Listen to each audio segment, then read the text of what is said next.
What is up? What is up? Got a little shout out to, excuse me, I think I'm saying this right. Luar, Luau, Luar. I'm going to say Luar Arts. That is the cool individual. Oops, let's do this. Let it reload. And we'll come over here. That's the cool individual who did this animation here for Regiment, as well as did my banners and stuff for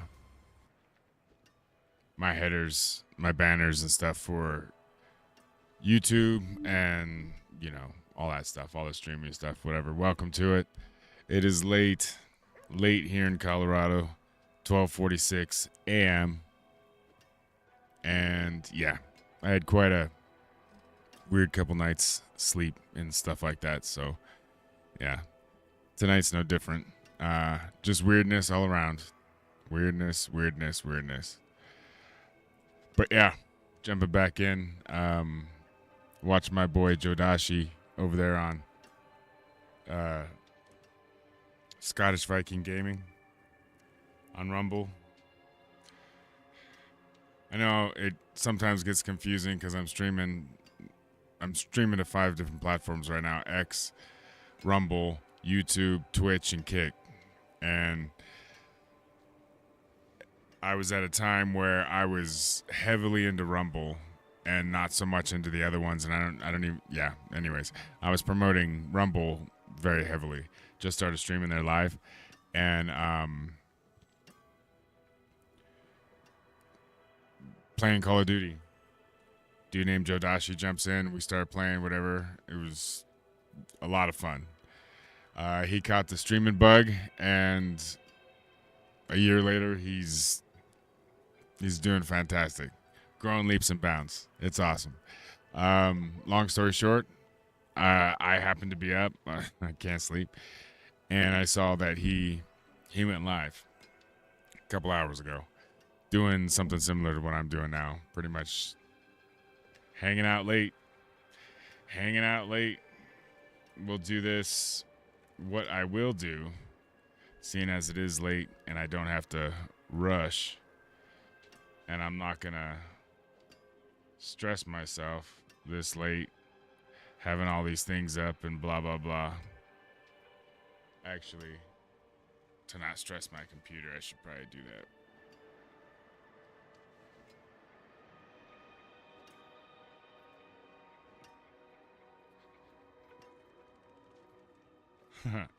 It's so funny. I'm not exactly sure how X works. It's bizarre as far as how it jumps into your streams or whatever. It's like, hey, so and so went live. Do you want to join now? And every time from my mobile device, when I go to join, it doesn't join.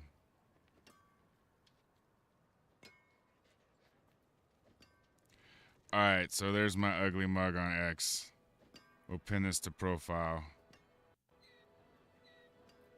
And then we'll jump in here. Welcome to it. Do the normal greeting. Welcome to it. Jump in there. And it'll show up. Right on if you're on that.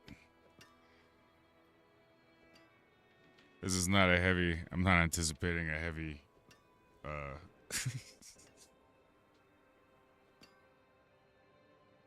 lot of people being awake, especially in, well, you say the Western Hemisphere, but that also includes a bunch of places far, that is Europe and Africa, I believe, too. Or is Africa in the totally Eastern Hemisphere? I don't know. I forget. So yeah, over there on Rumble, Scottish Viking Gaming. He's streaming right now. Jodashi. That's how I know him. So yeah.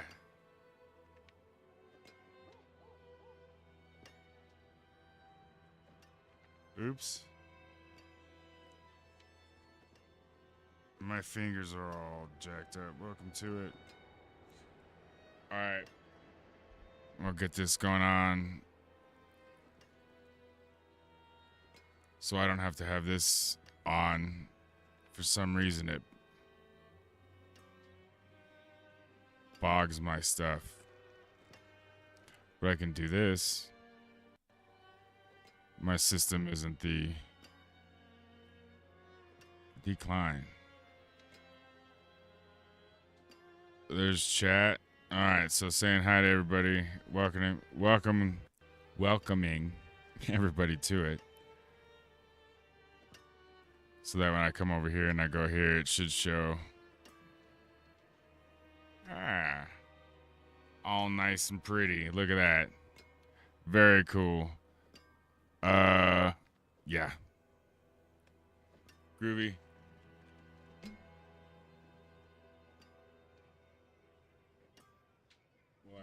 I'll actually monitor this. Where'd this plug this in? What I need is I need some stands. What I need is a proper desk, and I need stands to prop my phone and my tablet up.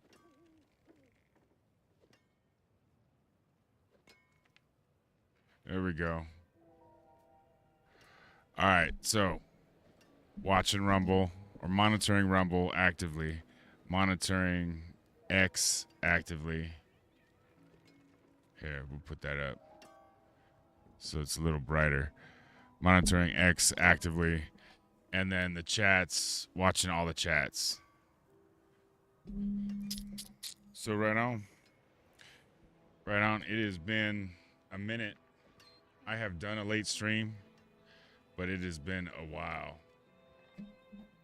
Usually when I'm not, hold up.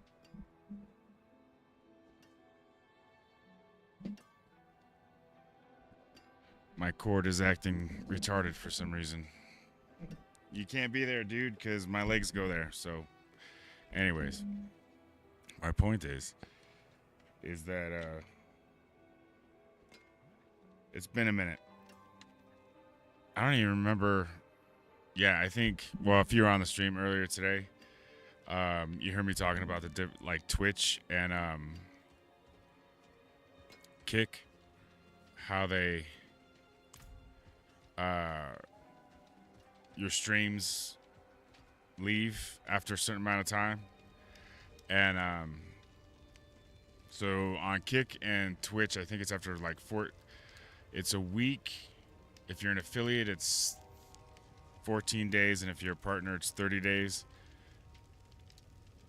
But if you pay for Turbo, you get 30 days regardless. Whatever the stipulation is on Twitch. But Twitch and Kick, your videos drop off. And so, low key, well, not low key, I've been streaming to YouTube. I took a hiatus, 4 months, 4 or 5 months, whatever, from streaming to YouTube and Twitch. And I was streaming to Kick and Rumble. And, that's what I prefer. Those two platforms I prefer.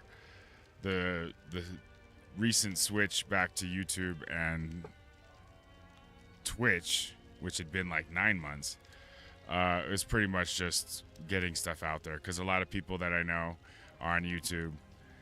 A lot of people that I know are also on Twitch. And so to interact with them, I was needing to be more active on... It would behoove me to become more active on YouTube and Twitch. And while I'm there, you know what I'm saying, I might as well stream to all of them. And if they kick me off, if they do whatever, then whatever. It's fine. That's the way I look at it. Troublemaker. No. That's the way I look at it. Let me know if you find him. I have some questions.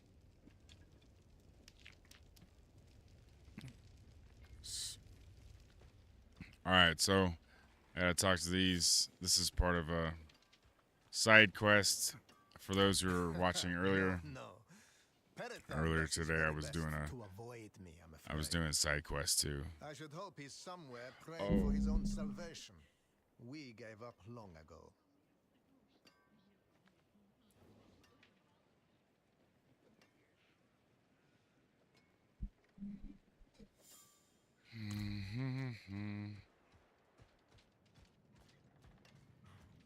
Speaking of which, Why? To finally arrest the menace? He went out with those heathen merchants a while back. I haven't seen him since. Light. I was hoping. I want to listen to music. Merchants were ambushed at a camp just before the pass. We should search there.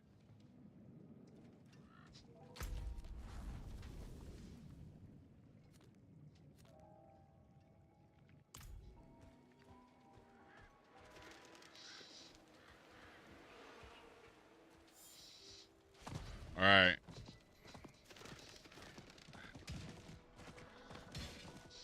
I knew he was desperate, but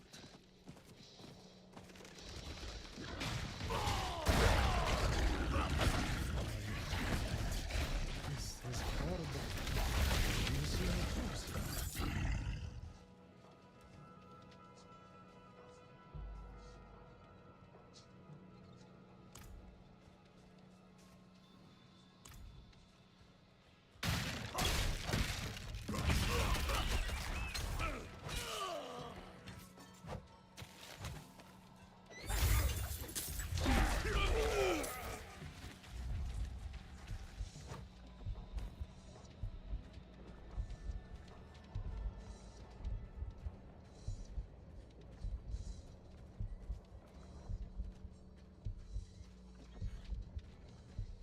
What was this over here?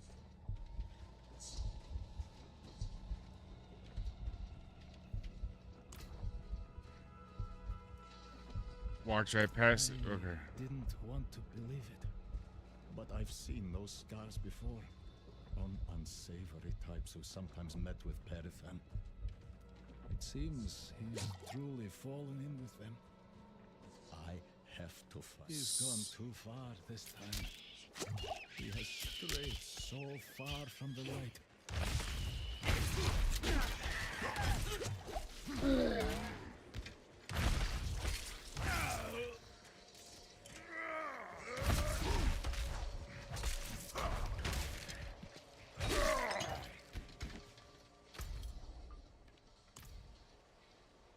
Pillage house with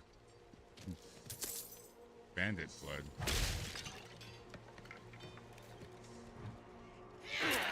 All right.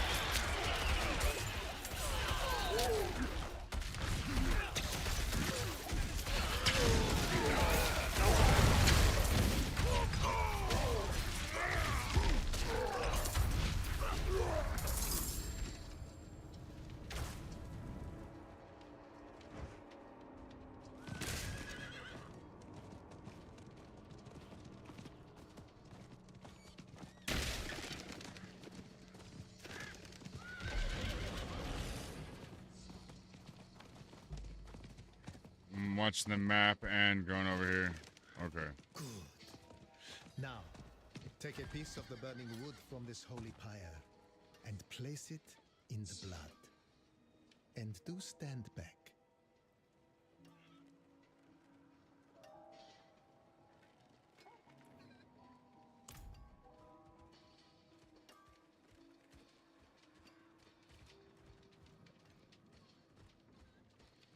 Place a piece. Oh. Excellent. The Reverend Mother was wise to choose you for this task. The chalice is now ready for her. And please, do give her my most respectful regards. Will do, buddy.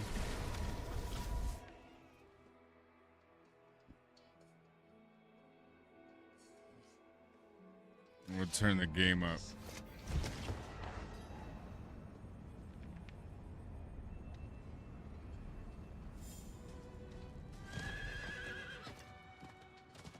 Get these side quests out of the way. Oh, thank the light you're back. The sister has taken a turn for the worse. Right after you left, the sister, well, the demon inside her is speaking through her. She's in terrible pain. She told me about the chalice. Here, I'll place it while you prepare. We must hurry.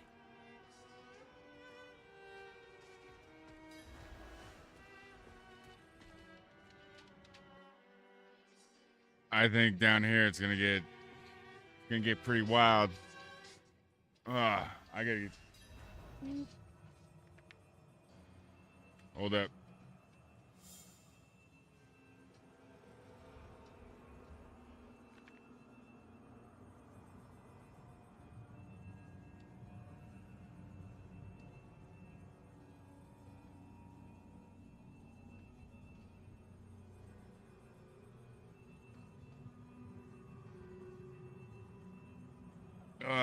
There we go.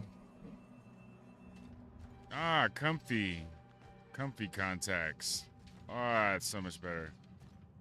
I don't know why. I honestly don't. I don't know why. Oh. Come to watch your friend die. Please, save her. Save her. Father Inaris, as I shed my wicked blood, let it be purified in thy light. Let the light fill the darkness within all of us.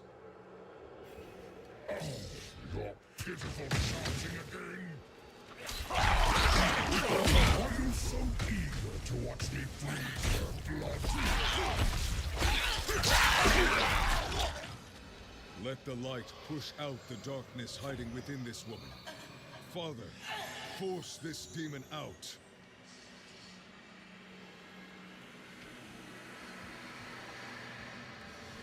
No! Stop him! Stop this instant! The Reverend Mother will learn of this heresy!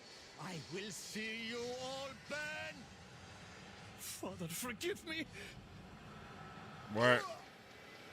Hurry, finish it! Light, purge the wickedness. Just knock that dude out, or? Enough! I tire of this. Sister, no! No! No! How is she still fighting? Impossible!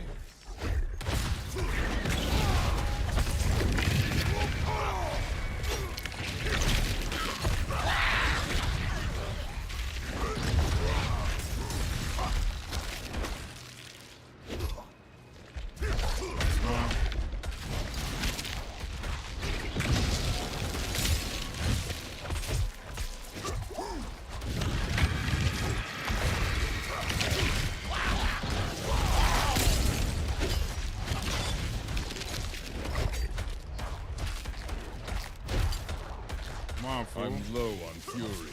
Chop, chop. Sister? Sister! Please, say something! Please wake up.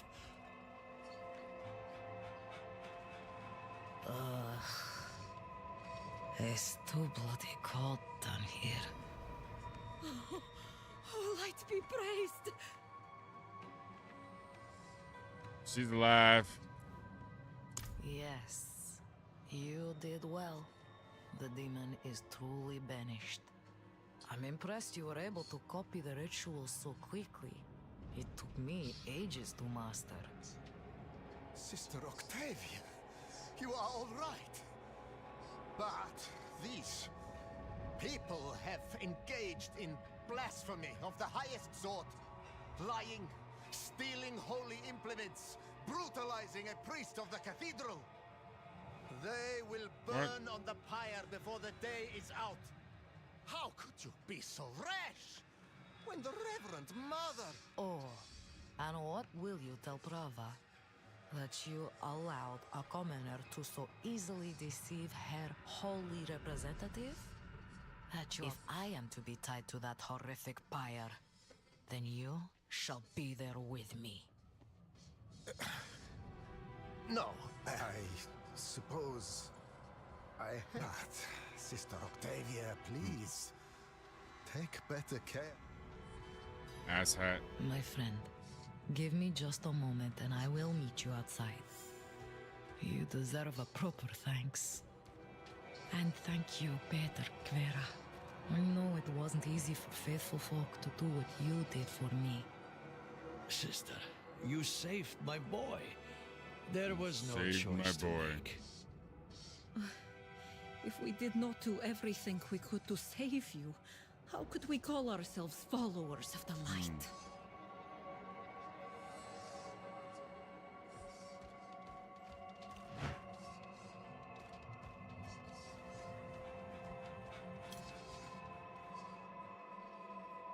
Interesting. What's going on, man? Jumping in on YouTube. The AD, baby. It's been a while. How you been? Yes, I can already feel the warmth returning. Thank you, my friend. I put a great deal of weight upon your shoulders. I asked you to lie for me, to put yourself in grave danger. If you had rejected me, I couldn't say I'd blame you. But you didn't. You saved me. And in so doing, saved countless others I can still help. What about Priest Montvey? Are you worried he will cause trouble? No. He will keep what he's seen to himself. Good at work is always Hopefully, good, my friend. I can teach the rest of the clergy to have a bit more faith. I in always the enjoy members of those their times. Congregation. I want you to have this. It's not much, really, but I hope it brings you some measure of good fortune. Thank you again. You will always have a friend in the cathedral. Oh, and I'll try to put in a good word with Brava for you.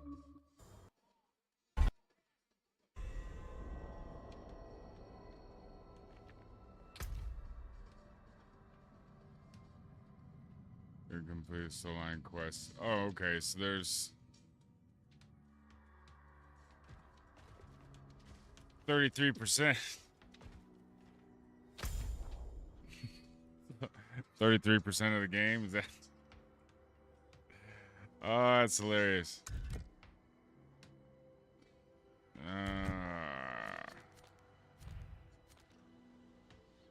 All right. So yes.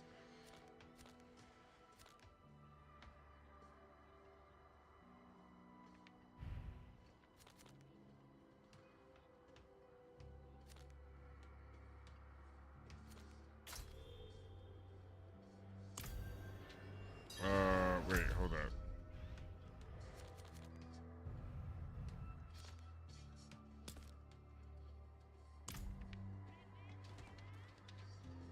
And then did I?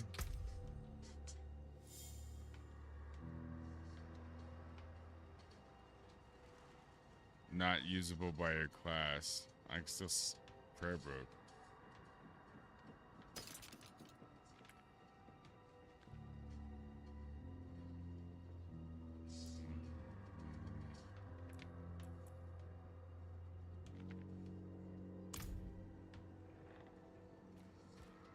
Let's go in here right quick.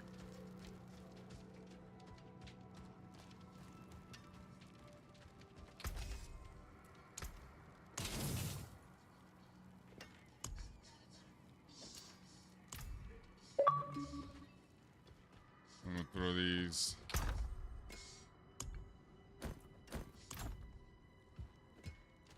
Do I have to repair anything?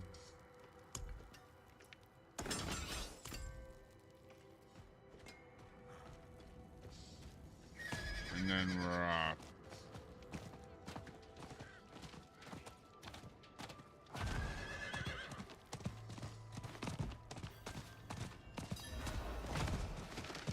Oop. Get a little out of control there. Jump down here.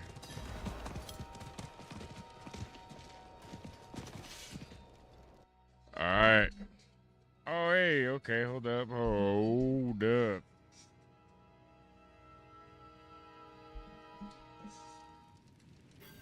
All right, so I'm gonna take a quick. I'll get back up here real quick so we don't get attacked while I'm reading this. So over on YouTube's, over on the Tubes U, OAD, Angelus Draven says he's been good at work chilling. And that he's been streaming the wrestling stuff and games when he can. Looks like Final Fantasy XIV expansion recently came out, and I've been playing through that. FF14, Final Fantasy. Are you just doing the gaming stuff when you can? Yeah, so that's over on YouTube. So if you're on the other ones, that's what's going on. That's who I'm talking to. Yes. Ultimately, my situation has sort of changed over the last few years, and so just recently, I'm not going to bore you with all the with all the details, but yeah, my free time for stuff like this is opening up more and more, and with a bunch of stuff going on in my personal life, doing this and doing the podcasting that I was doing a couple years ago, getting back into that, that was a time where I was less focused on the world and more focused on the here. And so within myself, I'm trying to get back there and handling my business and not taking on too much in my own personal life and, you know, side hustles and stuff like that. I'm officially retired, basically.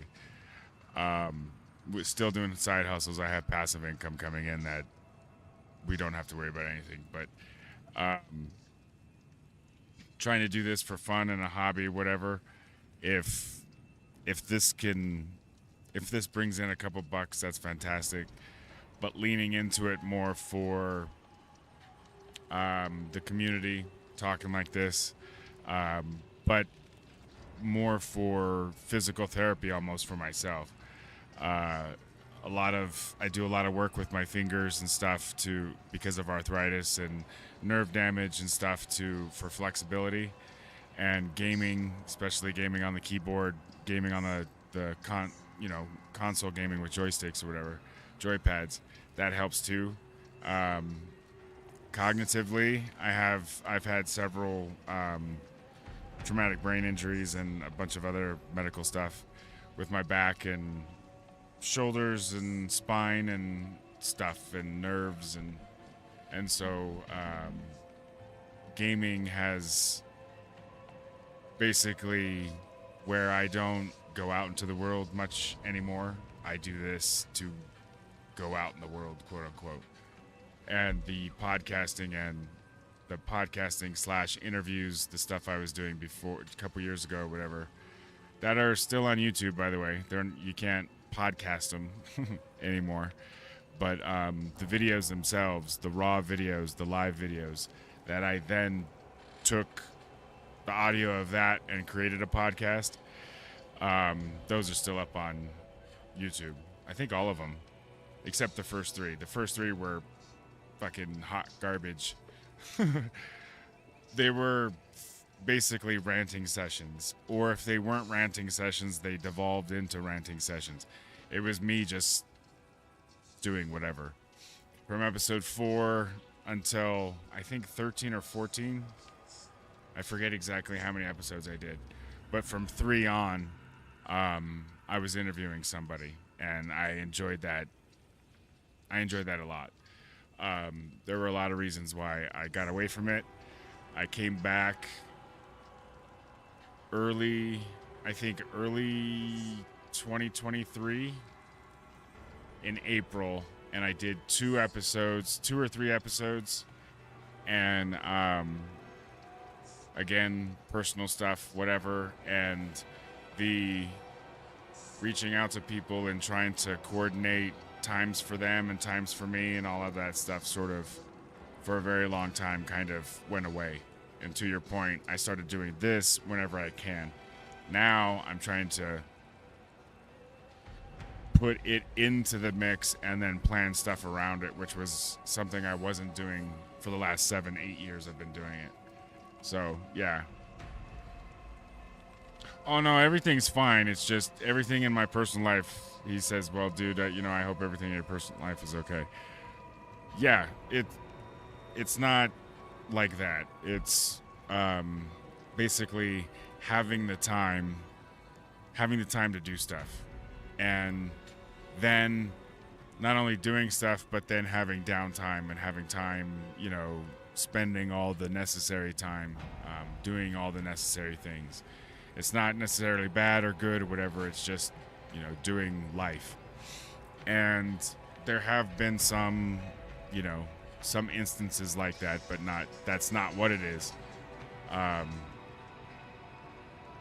just took on a whole bunch of stuff, and recently that whole bunch of stuff, not my responsibility anymore. So, yeah. Work-life balance, yes, basically. That's ultimately what it was.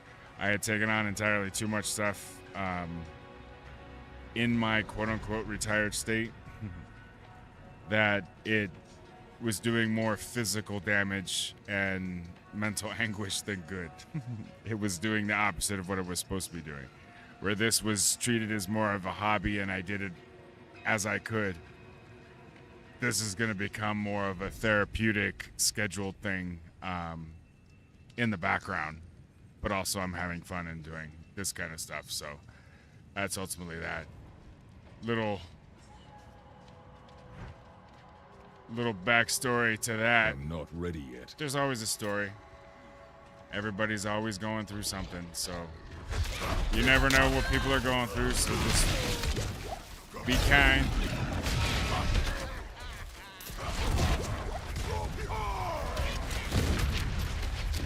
Unless, of course, they come raining on your parade and trying to steal your good vibes, then yeah. Then show no quarter. What's in here?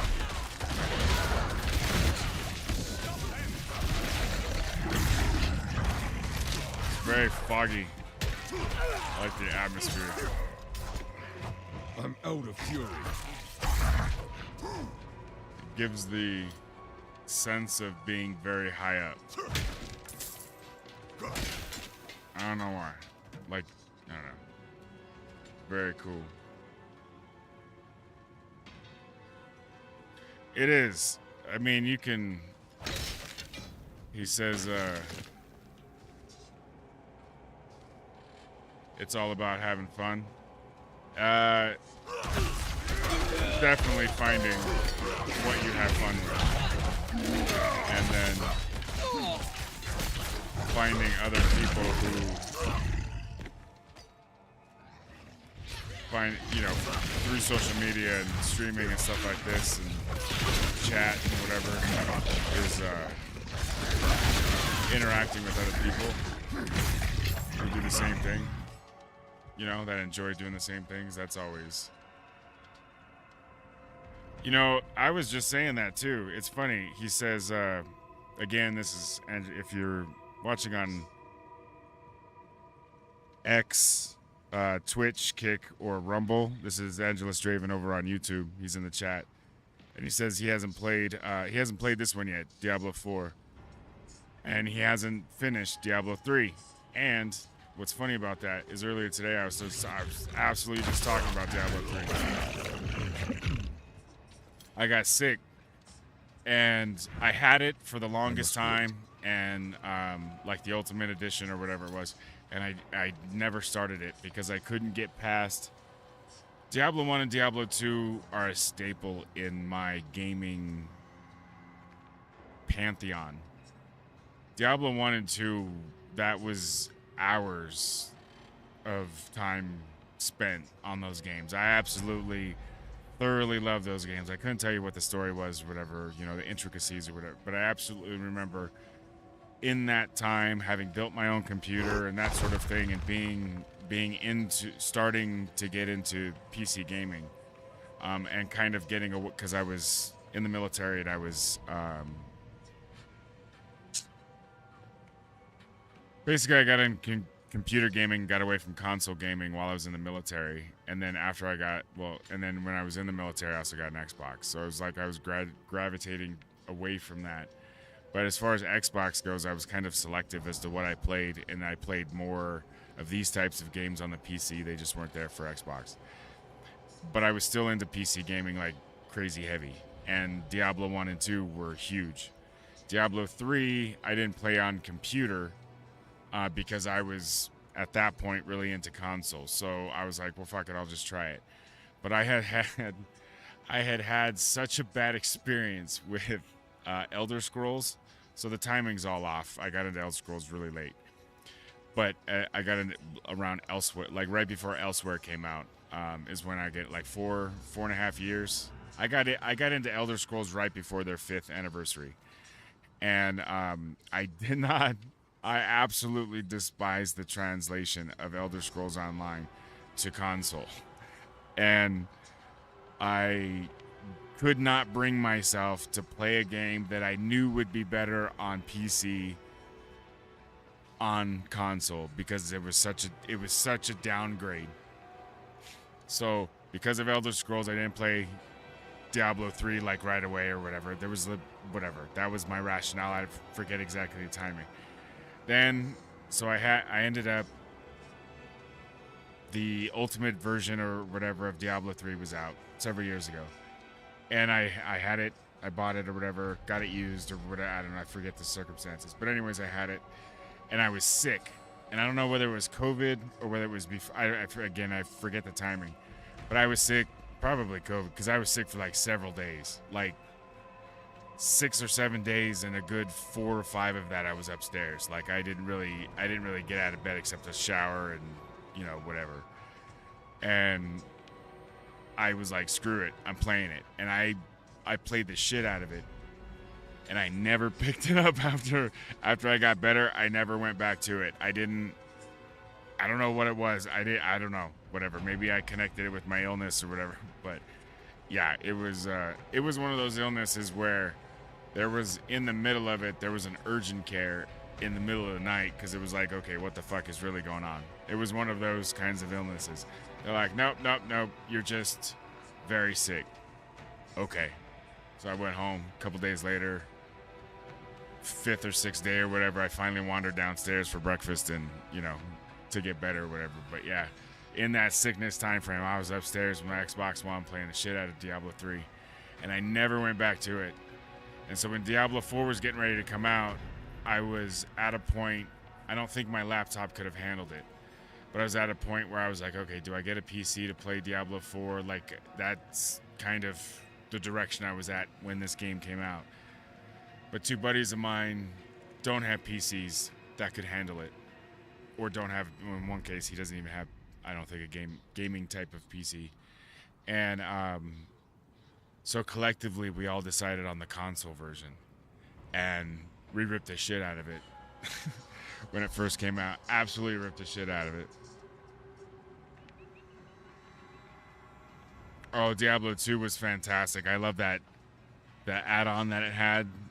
I think before DLC was even considered DLC, it was like, I don't know, whatever. But it was a total add-on, half-price add-on that came out after Diablo 2, where you could be a monk, and it added like a whole nother chapter or whatever, like at the end or whatever, prologue. Not a prologue, an epilogue. Space Marine 2, yeah, definitely. He says that he wants to get Wukong and Space Marines 2, and a couple JRPGs.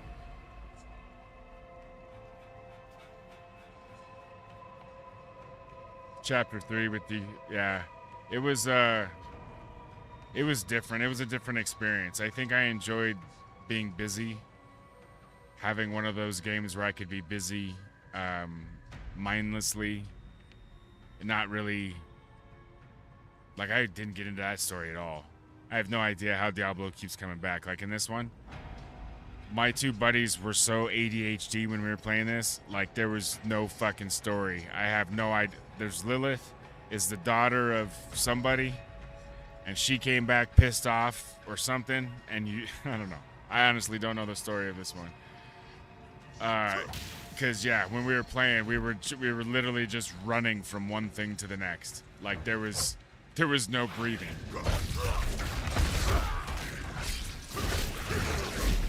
We were playing. It was almost like we were playing this like a Call of Duty or a Warzone or something. Like, all right, where's the next thing? Let's go. Let's go. All right, let's go here. All right. This is like bringing entirely too much energy. Like, all right, breathe. This is an RPG. We're gonna take a breath before we enter into battle. I'm not gonna go all Leroy Jenkins and shit. It's not the time to be solo. Go wandering off and get into some shit by yourself.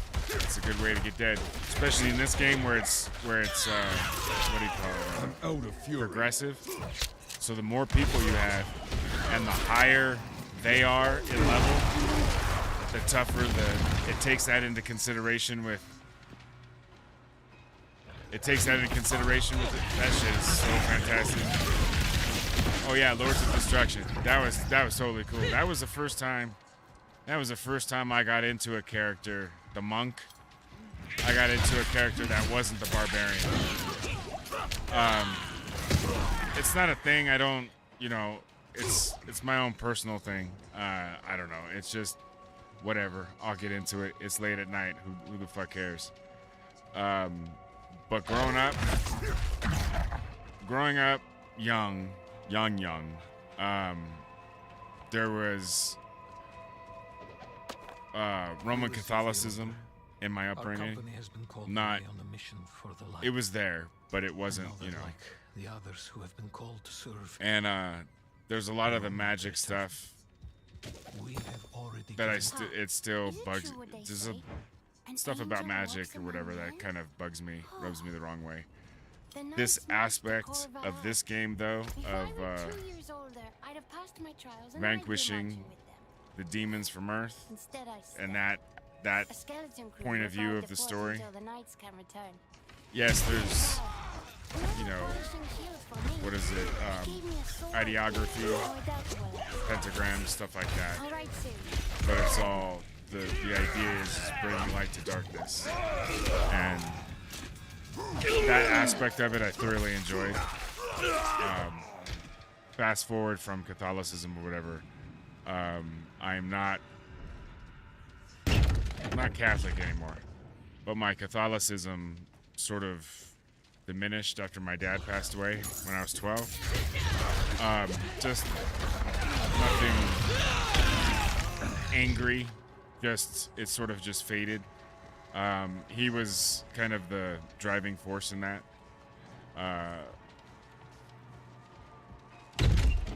And then, anyways, and so fast forward to games and stuff and magic and wizards and sorcery, and I didn't really, there's aspects of this sort of fantasy that I don't really get too deep into for that reasons. Not that I associate magic necessarily in the real world sense, David Copperfield and shit like that, as demonic wholesale. I don't. I think there are demonic elements to some of the fantastical storytelling that goes into it.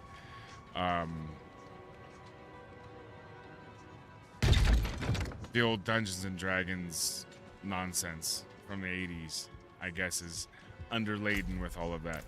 I don't know. I have never really dove into it or known anybody who has. But that sort of the role-playing darkness aspect of it and glorifying that, I never really cared for. The monsters, the creatures, the fantasticalness of that, slaying dragons, knights in shining armor, and then kind of sort of pontificating, drawing that out to its natural conclusion with other things like orcs and goblins, and I thought that was cool, vampires, whatever, but there was an aspect, there was a an underlying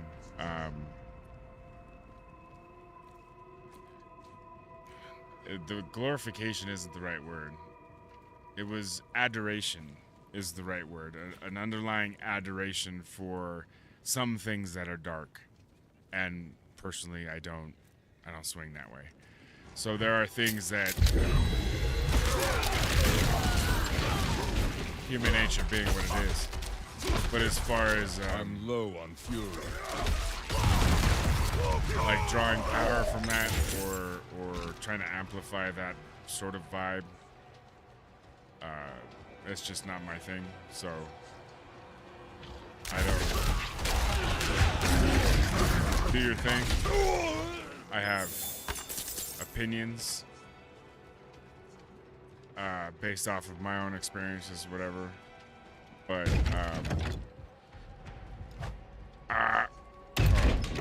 door. But anyways, and so I've just sort of stayed away, like Game of Thrones, and I'm not really drawn to fantasy in that regard. Like Doom and stuff, Doom going to the Dark Ages, I think is kind of cool because again, it's Doom.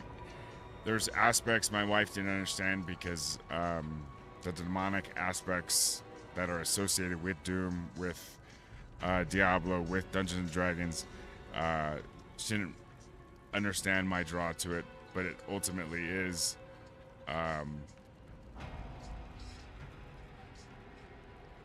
Ocean's lot. I ultimately just lean into the bringing light to darkness, and so that's what I lean into, and I think that if you take the games for what they're meant to be, it's totally fine. But you can. I have seen people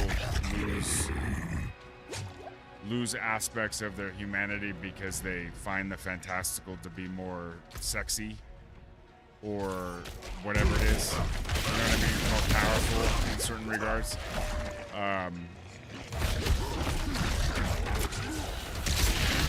And so from my point of view, I haven't really been drawn to those aspects of the fantasy genre.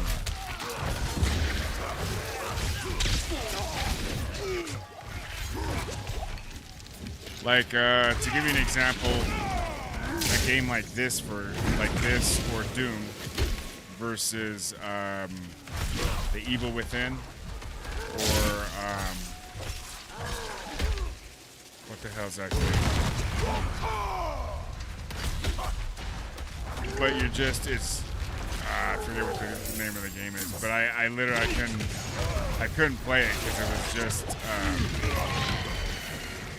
there were aspects of Max Payne that were like that, where the anti-hero is so anti-hero, it's like, like the decisions they make, I just didn't have any interest. That isn't an aspect. I'm low on fury.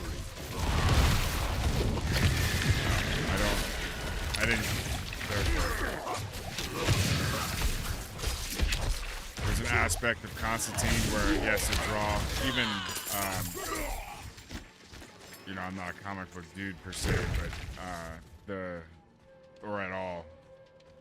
I know of stuff, but Our new recruits are proving themselves strong. I'm not going to ever call myself an expert on lore or whatever, but like Ghost Rider and those sorts of things where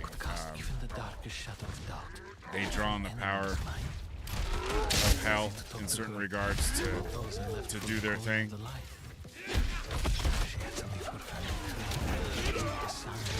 Which is interesting. I'm kind of talking to myself in this regard. I know I'm going to get to AD on YouTube in just a second, but I want to finish this thought. It's funny, I feel that way about like fantastical stuff, the magic, the wizards, the sorcery, the necromancers, things like that. I don't particularly care for like that aspect of it, because there's a connotation, there's a connection, a connective tissue. I do anyways, with Catholicism and you know, my beliefs and those sorts of things, and how evil comes into the world. But then I will watch all 4 John Wicks in a row and turn right around and, you know, throw on Saving Private Ryan or Logan or any number of violent Logan being the exception. And if you want to call John Wick a superhero or fantastical or whatever, comic book hero, but ultimately in that sort of, in that world, that's more man being dark to man for the sake of man being not good is a completely different premise to wrap your mind around versus man being driven by evil forces and people over here being driven, you know, or evil forces are pressing down on the world type thing, and having a protagonist come out of the evil forces. I don't particularly care for that kind of story. And the necromancer thing is just fucking weird to me. The idea of it, I sort of get, but you know, it stems from like voodooism and bad juju, baby. And so the thought behind that is not bringing that stuff into your world, you know, whatever. But I'll watch violent movies, so go figure. Let me get back to AD over on, before I get into another fight. Angelus Draven over on YouTube for those that are on the other platforms.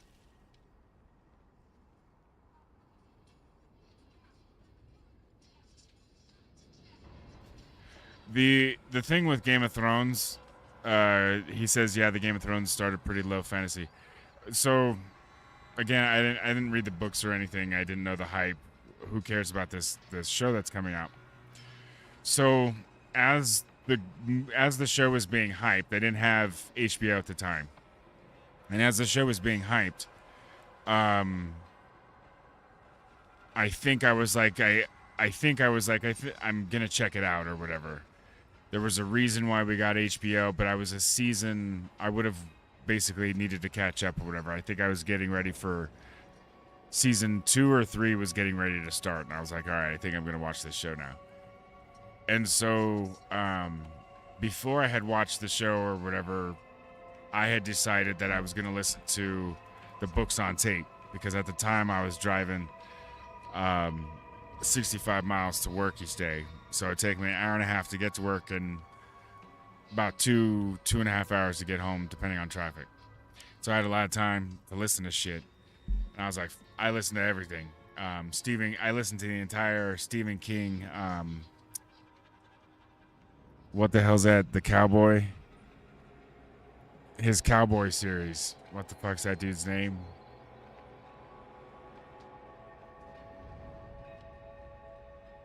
He has that fantasy series where the lead character is a cowboy and it goes through space and time and it's all fucking weird, whatever. The Dark Tower series. I went through that entire series, whatever, book on tape. I went through all kinds of Star Wars books on tape. It's fantastic. But anyway, so I throw in Game of Thrones, and I don't even know how long it was into it. Yeah, Dark Tower. I don't even know how long I was into the book, and the dude who plays Aquaman, I think his name's Drago. In Game of Thrones, Drago rapes the chick, the blonde chick. I don't even know what their names are, but he rapes her or whatever, and then if I remember correctly, I was like, okay, this is fucking, I don't like this. If it's gonna be like this, no. He rapes her, and then she becomes like a wife to him. I don't know. It was just whatever. I didn't get it. It wasn't for me. And I fucking stopped and was like, I'm not watching the show. So yeah, that was my Game of Thrones. I was like, yeah, have fun, kids, you know, whatever. I'm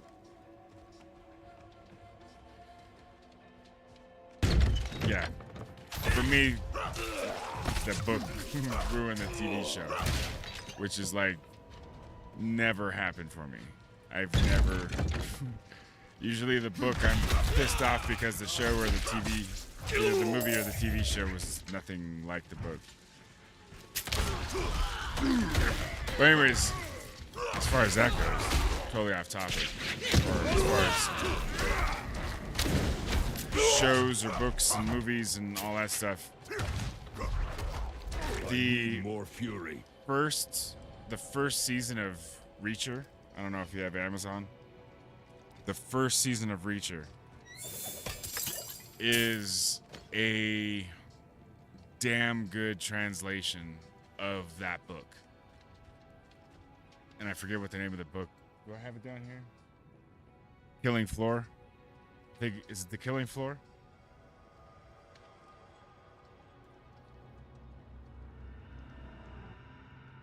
Yeah, I think it's Killing Floor. Anyways, maybe it's not Killing Floor. I don't know. But whatever Lee Childs' first book is on Reacher, it's almost like it's the best translation of a book to a TV show I've seen. They had the time to do it right. I think they picked good actors. I think the sheriff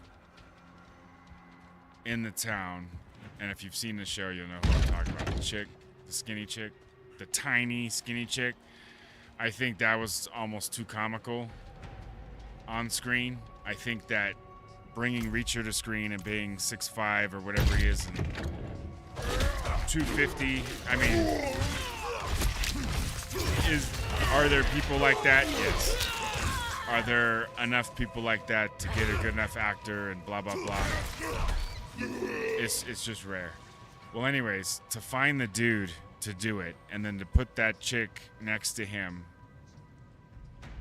was almost too comical for screen. I mean, I'm not saying you got to grab yourself like a 5'10" chick, but I don't think she should have been 5'1" or 5'2" or whatever she actually was, because that was just, that didn't, I don't know. It took me out of the moment. In the book, whatever, it was fine. It's the book. You're not seeing it, and if she was described as being that tall or that diminutive, I don't remember, but I got the impression she was much more of a competent athlete, someone who competed, so I was envisioning like 5'6", 5'8", something like that, you know, along that order.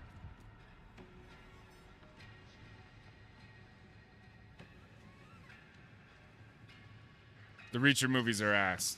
The Tom Cruise Reacher movies are crap. I don't even know. I honestly don't even know what the fuck he was thinking. As someone who thoroughly enjoyed Jack Reacher, whatever, as a character, I never understood how Tom Cruise even thought that was an appropriate idea. I honestly don't know what the fuck was going through his mind at the time. Cause that dude, yeah, it was so hard for me to take him. The whole idea behind Jack Reacher is the premise that because he's a veteran, because he's, you know, he's a big dude, that he's somehow dumb or incapable, or there's an underlying factor to what makes Jack Reacher Jack Reacher. He's thoroughly physically imposing, for one. Tom Cruise is not. Not to say he's not imposing in his own manner, in his own way. But Jack Reacher, Yeah, Jack Reacher is, or Reacher. I don't know. Is his first name Jack? I'm drawing a total brain fart right now. But Reacher, in and of itself, that dude. You should, if you saw him, if you saw Jack Reacher the way that he's described in the books, in an alleyway, fuck that. If you saw Jack Reacher walking down in the middle of the day in an airport with security all around you and all that shit, and you saw Jack Reacher walking towards you, you would still step the fuck out of the way. That's how physically imposing this Jack Reacher dude was supposed to look. And Tom Cruise ain't that. Now, his Vincent, is it Vincent? The character he plays in Collateral, that's a whole different type of imposing. And that's the kind of imposing that Tom Cruise can play. Competent imposing. The kind of quiet, taken for granted, you know, he can't do anything to me, he's really small type of, you know, competency. But yeah, as far as being a big dude and going toe-to-toe with a Jack Reacher, Tom Cruise his name's not even in the same zip code when I'm thinking about a Jack Reacher type of person. And I just, it's not, yeah, sorry. I think Tom Cruise thoroughly misunderstood that character to think he could play it. To think he could play Jack Reacher it's absolutely fucking weird. It's not much, but I hope it helps.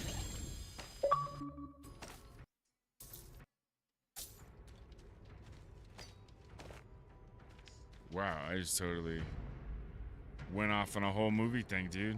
What time? Hold on. I think I've been talking for damn near an hour straight. Hold up, before I do this, dude. If you can get the books, bro.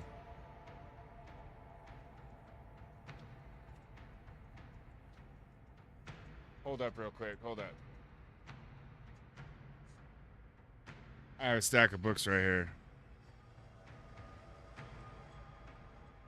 dude. If you AD. DM me on Twitter your details, and I can send you the very first book. This is not the first book, but it's a reprint or whatever. But it's the first book, the Jack Reacher series. I'll send that to you, dude. You send me your details, whatever. I'll send that to you. You'll enjoy it. I think if you did not like the Jack Reacher movies, you're gonna like the Jack Reacher. I think you're gonna enjoy. I don't know. I'm taking a wild ass guess. It was a very good detective show from the point of view, and this is my own personal take on it, from a point of view from a military investigator. And having been a military investigator and having worked with CID and having worked with different aspects of the MPs and then MPI within the Army, I thought they did a fantastic fucking book. Yeah, they're on audiobook. Totally are. If you have Audible, that's how I pretty much did it. You do Audible for like $15. It used to be like $15 a month. Then you get one credit, one audiobook a month. And I would just get one audiobook a month that way. I'd buy some or whatever, but that's what I was doing, yeah. But I'll send you that book, dude. If you want, just let me know. That book, I thought it was fantastic. For an author's first book, I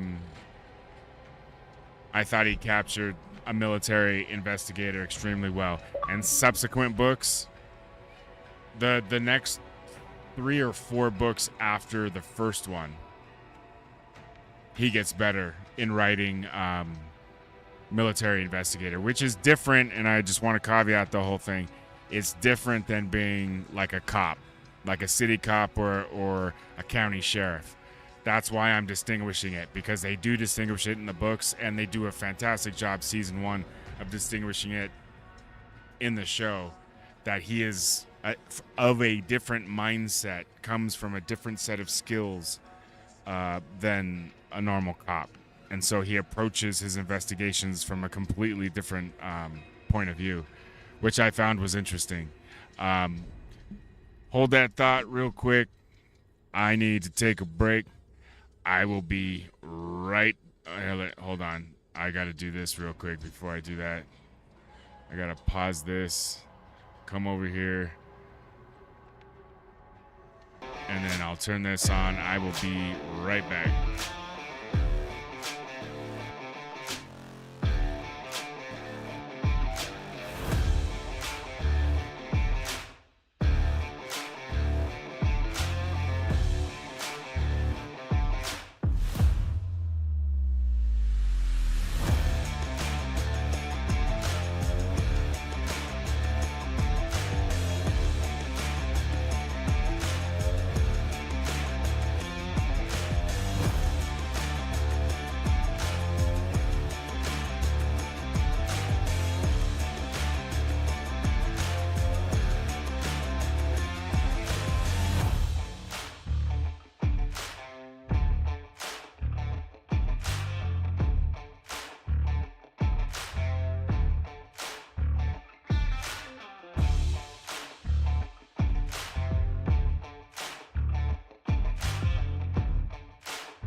that down. We'll bring this back up. Welcome to it. That hat was bugging me. Mouse all dry. That hat was bugging me. Ever wear a hat? Ever wear a hat? You're, hold on. All right. You ever wear a hat and it starts to bug your head? Feel like you're getting a headache or whatever? That's what that was. I had it on for so long, and it's, I've only had it like a couple weeks, whatever. And my old hat, I just boop, and it fits perfectly. I've got a big head, so I have to take extra time to stretch my hats out and stuff. And sometimes just wetting the band and then putting it on, you can shape it that way. I did that with this one, and I did that today, and it bugged my head. So, going with the comfy beanie.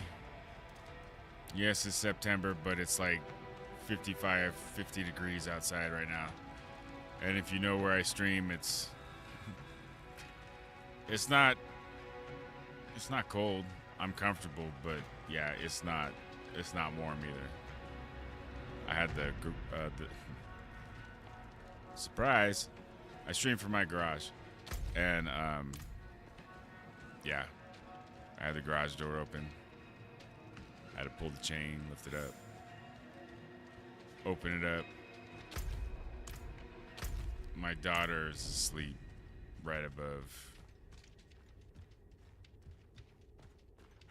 the garage here.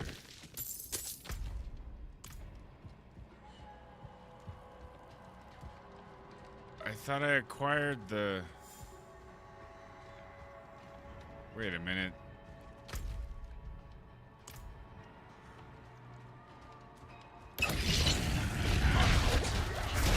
Okay, so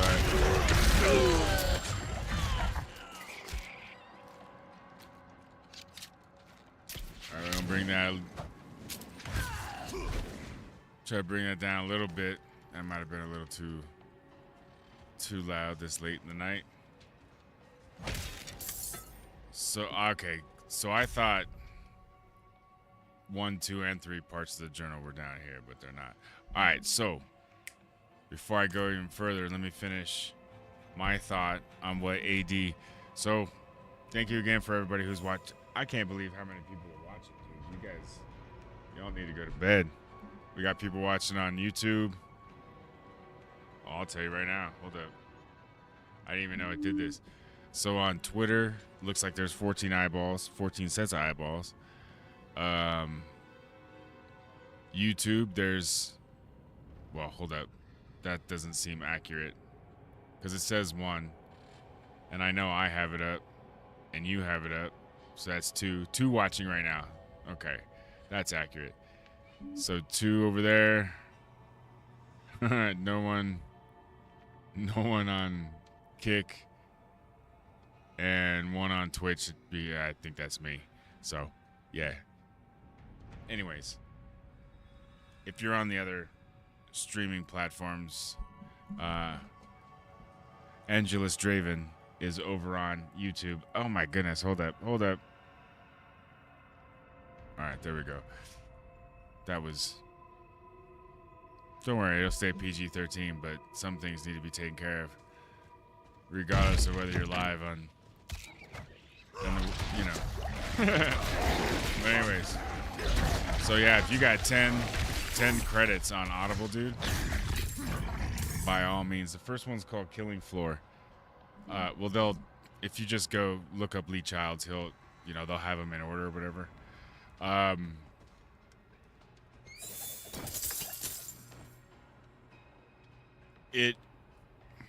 don't want to say 20 books on the same character is kind of overkill. There are other things. I haven't read all of them. I haven't gotten too far into it, but there was a point where the books sort of the series sort of shifts to a grander plot. Whereas the first several books, if I remember correctly, it was more like Kung Fu, the old TV show Kung Fu, where he happened upon shit as a person who's wandering the country. You know what I'm saying? Like it was more like that.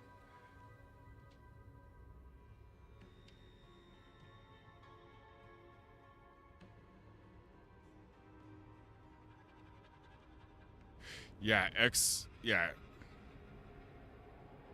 and Rumble, yeah. X and Rumble make streaming fun again. YouTube, if I was sticking, and Kick is growing for me, so it's, I didn't really utilize it. I was only using Kick for its very easy ability to make clips, like dummy-proof, very quick clips. With Rumble, they're at least creating clips from a mobile device is still whatever. But YouTube is kind of, it's one of those not unreachable carrots, because obviously it's reachable.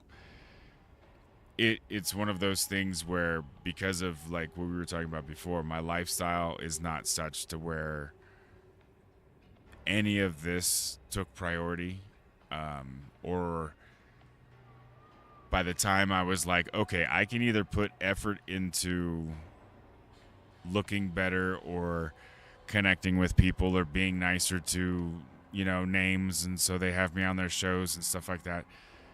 I can concentrate on those sorts of things. I mean, I can still be nice to those people, but I mean, you know what I'm saying? Like doing the schmoozing, doing that work, doing the social work, to help myself allow other people to lift me up type thing. And because so the only amount of time that I had was either do those sorts of things and spend time and energy promoting them so that they'll notice what I'm doing, or I could actually just do what I wanted to do in that same time. So it was either or. So in the time I was on Twitter, I could either promote other people and whatever, or I could do my own thing. And in doing my own thing, again, because of my time constraints, I was so limited focus that 99.5% of the people that I talked to 3 years ago, I don't talk to anymore. And even from that, so that's 2021.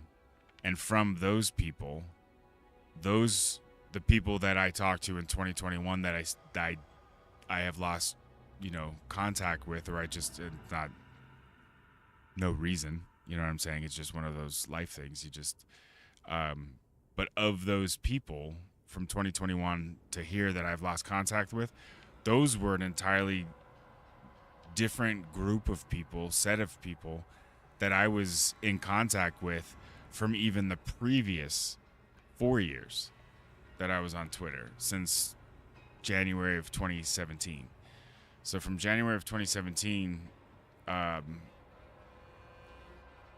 until 2019, so for about 2 years, 2 solid years, all of 17, all of 18, I couldn't decide whether I was a gamer, a movie, nerd, that aspect of it, or political or whatever. Because when I went in, it looked like people who were business minded, like those of us who are. Not making, it's not, I say business in the sense of delineating between, it's not a Joe Smith account. I'm not Joe Smith talking about Joe Smith things. I'm 97 Bravo talking about 97 Bravo things. And what are those things? Those things are limited to what I talk about as 97 Bravo. Everything else is completely separate, and I keep it separate. You know what I'm saying? And to mesh those and to just have a point of view that is solely singular from that, lack of a better term, character's point of view, there's only so much time that I can devote to any given thing, and there were other priorities that took time, and in different sets of iterations throughout my evolution on here. Here, I mean platforms, social media, Twitter, X, has been the singular sort of mindset. Not in the... I don't have enough fury. I don't think in a selfish aspect. It's just that I didn't have time to dive into other people's drama. Or I didn't have time to go to bat for people. Or I didn't have time to spend watching all of their live stuff and interacting in their chat with their people, because I was doing stuff like that in the time that I could have been spent doing that with them. I was doing it with just me by myself. Does that make sense? Like if I had 2 hours, I can't be in two places at once. And so I chose what I wanted to do, what I thought was fun. I'm having fun doing this. I think it's absolutely positively retarded that I have any business that I'm able to legally do this. I think it's retarded. Because I don't know. It's funny. I think my entire existence on Twitch, Kick, it stems from I find it retarded. I think it's absolutely stupid that we're allowed to do what we do and say what we say and create what we create, and you know, it's retardedly wonderful. Let me just caveat that. I think it's absolutely fantastic, and I think I absolutely get a kick out of streaming each and every time, even if there's absolutely no viewers. Simply because of the fact that there could be viewers, right? But I act as though there are viewers, even though there might not be viewers, because people watch it on replay. More people watch this. I had gotten used to more people watching my videos on replay than actually participating live. And so I started acting that way. And now that people are here live, it gets weird because I'm not expecting an interaction. I don't know. It's funny. But I'm rambling because it's late. What's going on? What the hell is... Wait, hold on. Oh. Sorry, I thought... So this is on Twitch. What do we got? We got... Wait, hold up. I know my Roman numerals. We got 17, level 17. Or do you do the Roman numeral thing? So that's over on Twitch. Welcome to it. What's up? How you doing? What the hell are you doing up? In the Mountain Time Zone, it is 2 a.m. Where are you at there? 17? Draven? Hold on. He's over on YouTube. Hold on, don't tell me. And I'll get to what you said in just a second. You get to your comment in just a second. I'm trying to remember where Draven's at. Because at one point I did know.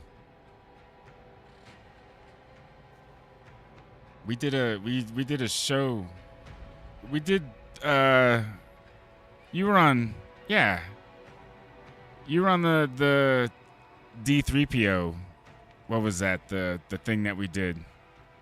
That was where we met, right? Through that. Fallon Talks. We're just kind of chit-chatting right now. What's going on, Fallon? Over there on YouTube. They're over there just chit-chatting. This is awesome. Pennsylvania.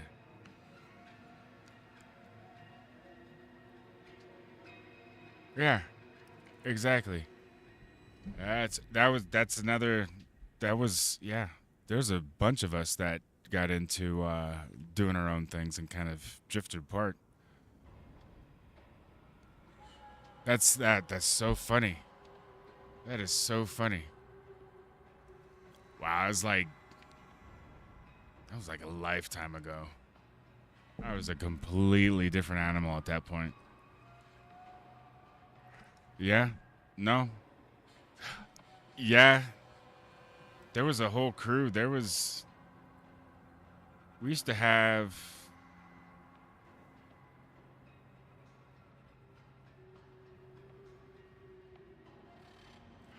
Okay. All right. Now we're talking. Holy crap. We're digging out. Okay. I know this was supposed to be a delight. Let me get out of here so it's. Hold on. Hold on. This dude's bringing back the member berries. Holy crap. You know how, like, you recognize a name? But you're like. I think I remember. Well, I have a lot of head injuries, so. I'm in the process of coming to terms with the fact that I may have known people's names at one point, and that I may have just simply forgotten them. It's not my fault, and I'm totally cool with it.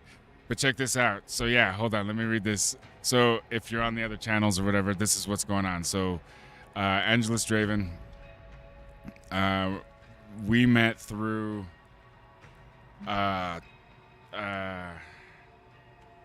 oh, total brave fart. Drunk 3PO. Yes. Drunk 3PO, right? And I think what it was we were, me and Draven, and there were several other people. We were in the Patreon. Was that what it was? Patron? Patreon? Patreon. It's not Patron. Patron's the... I know that. That's the vodka. Or not the vodka. The fucking vodka. The tequila. So that's Patron. But, so it was Patreon. So we were, what do you call it? I don't even remember. Patrons? Where? So anyways, so it's like a, for those that don't know, because did it disappear? I know a lot of people aren't, I don't know of anybody who's using it anymore. But anyway, so it was one of these, it was a system that was set up like subscriptions where you would pay monthly, you would pay a certain amount, and you know, your first tier was like $1, then it was like $3, then it was like $5, and then like 10 or whatever it was. And the higher up you went, the more you paid each month, the more you had access to certain goodies or extra stuff. This was before everybody was doing it. Patreon was a separate service that you would do for that. So, hey, follow my Patreon, whatever. And so you have the like subscribers only videos and meetups and shit like that. So we were in that. And through that, God, there were, okay, so you could put an 8-pack right on Restream. So there were 10, 12 of us. There were 10, 12 of us that, no shit, created our own stream separate from that, which was based off of us just meeting in this group, and then we would talk about our own shit. We talked about stuff, I think, 3PO drunk was doing. We would talk about stuff like what's the drawing a blank, GG, the green logo, Geeks and Gamers. Hold up, let me scroll up. There's been some talk. Yeah, going down memory lane. Hold on, we'll get back. I want to scroll back to that because this is interesting. And then Fallon talks. Yeah, dude. He's talking about whoa, where did it go?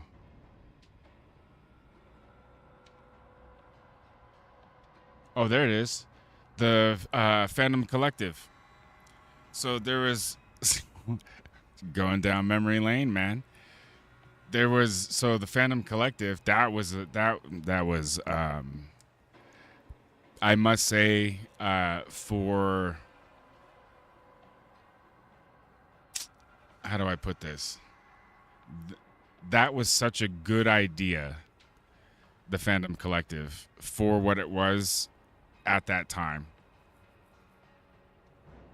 That in retrospect, it's a shame that, I don't know if you're listening earlier, that I just simply didn't have time to do a proper interacting the way a lot of these people, like drunk or whatever, you know, that sort of thing.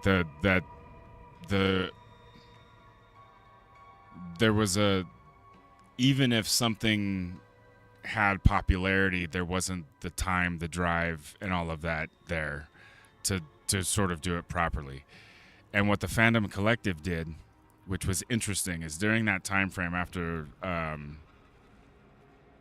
The Last Jedi, you had the what do you call it?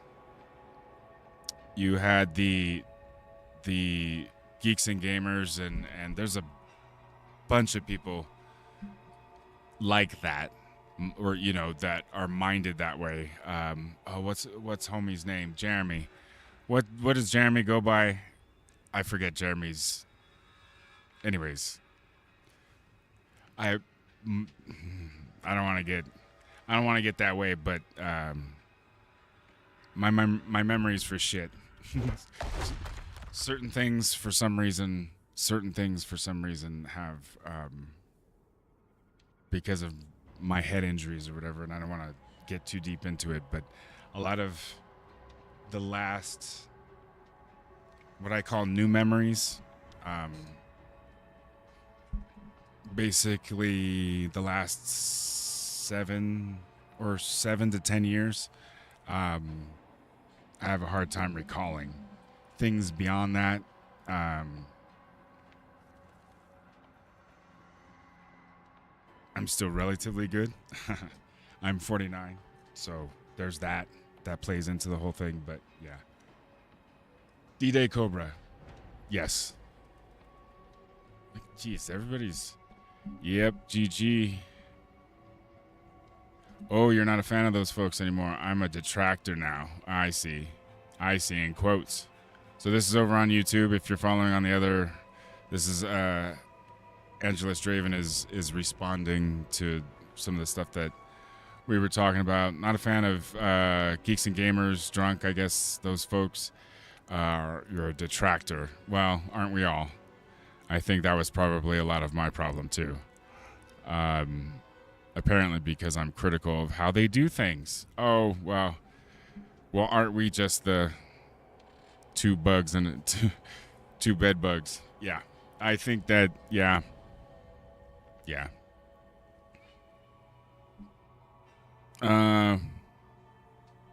Patreon. Oh, that's right. The Parliament. That's right. Patreon Parliament. Bunch of drunks followers. That's right. That's interesting. Yeah. If you're not on YouTube, basically, you don't mind a few of them, but yeah, I think that was an interesting. I think that was just an interesting time. I think there was so much that was still so new to so many people that I think, in part, I'm not excusing. There's, behavior being what it is or whatever. There's a lot of stuff that I saw. There's a lot of stuff that I experienced or was directed towards me or whatever. And it's all on an individual basis. But I think there was a lot of stuff that was so new with all of that beyond just the normal, being polite or any of that, I think there was a lot of newness. People just straight up didn't fucking know how to act. They just didn't know. It was one of, I'm gonna stay right here while I pontificate because it's I think, and I'm not saying that they weren't acting right, and I don't mean it like that. And I think AD can probably back me up. Yeah, the Snyder stuff, that was after me. I was gone by then. The hyperventilating sort of not hyperventilating, that's the wrong word. The energy, the reverberating energy that came out of almost everything. And it wasn't that it was negative. It was just that if the winds blew a certain direction, there was a guaranteed Geeks and Gamers cloud behind it. And it sounds like AD is very much like how I am, but it didn't allow for dissension of thought. And so you had people who were pontificating about things that were going on in media and in politics and comic books and movies and TV and pop culture, whatever. You look up if you don't know who Geeks and Gamers are, go look them up.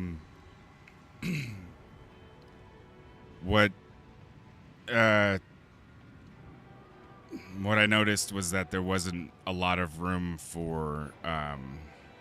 There was room. It's not like people. It's not like Get 'em. There was none of this, whatever. It was just this. Well, not to put too fine a point on it, it became an echo chamber, and that's precisely what I was going to... Yeah, that's what AD basically said. That's what I was going to say. It felt more to me like they were designed...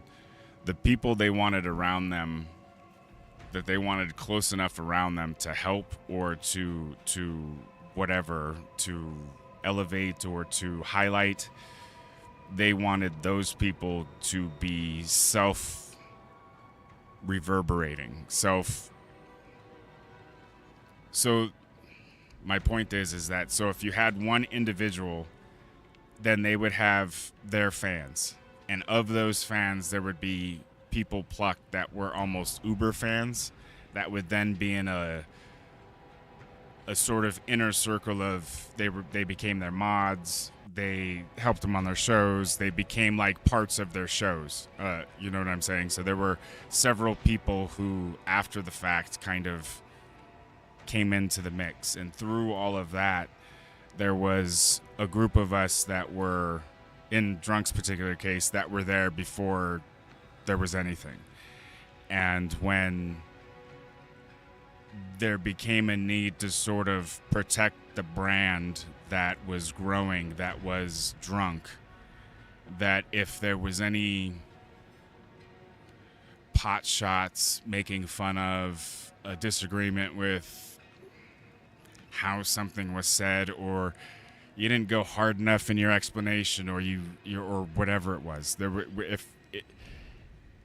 to continue talking that way with them after they started to become big got weird, because it felt like a one-way fucking conversation. And this is the same people that a lot of us were paying for 6 months, a year before there was any sort of traction. I got kicked out, so we'll go back in. So it was an interesting dynamic, especially, well, I mean, not to put too fine a point on it, but there were, let's do this.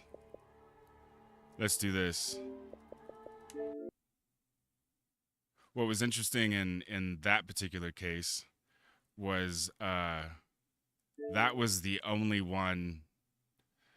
So as that meteor was rising for Geeks and Gamers and Jeremy and that initial crew, and I guess if you want to go back and call them, the original, the OG Phantom Menace or whatever, the people who got very big very quickly right after The Last Jedi bombed, in our opinions, and began to become vocal about how it just fucking sucked, and because people were being polite. I think that was a lot of The Last Jedi's problem initially, was that people were being too polite for entirely too long. They gave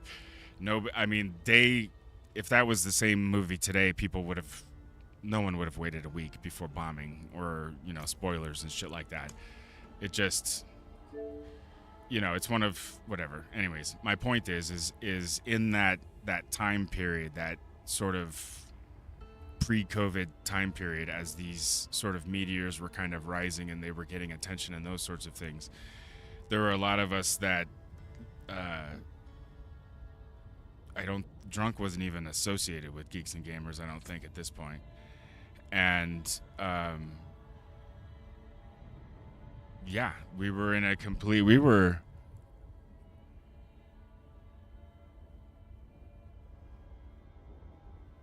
yeah, I know. Yeah, that's so. Follow along on YouTube. I think this is what I need to do.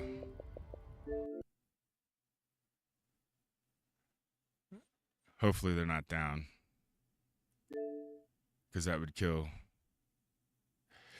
Yeah, it was an interesting dynamic because to get to where AD and Fallon are talking now, it's ultimately it was the oddness, the oddity that occurred between watching the individualism and the creativeness that was coming out of Drunk, and why some of us were there very early on, before the Geeks and Gamers thing,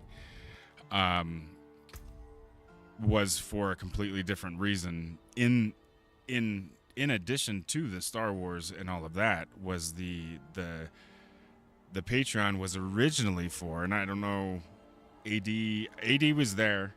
Yeah, he must have been, because this was before YouTube. Yeah, before the subscriptions to YouTube and all that bullshit. The original intent of the Patreon was not for really a creative reason other than to donate each month to this. What was he doing? He was so basically what we were donating to was Drunk at the time that he first started. He was doing online, he was teaching online to a foreign country. But then he was also, through his church or through some religious organization, I believe, he was helping renovate a building that was going to be turned into a place, a shelter for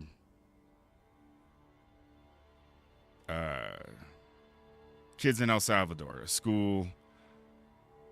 Yeah. You're still an admin on that. Okay, so wait, hold on.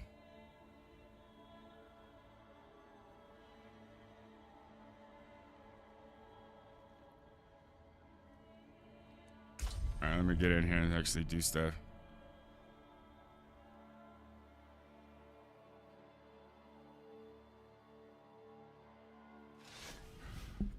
Oh yeah, no. Okay, so yeah, there's clarity. Obviously, I'm rambling, but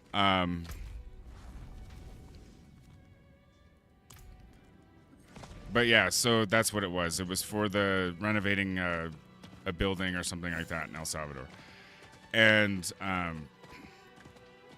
so that's why a lot of us were, you know, as far as the creativity and yeah, this is the right way. I didn't have to go this way, but so there was that, right? And that was, you know, to AD's point right now, is that yeah, this is nothing on him in that regard. But yeah, I the original thing that we were all there in the Patreon was for that charity or whatever, to help him, to send money to that. And so when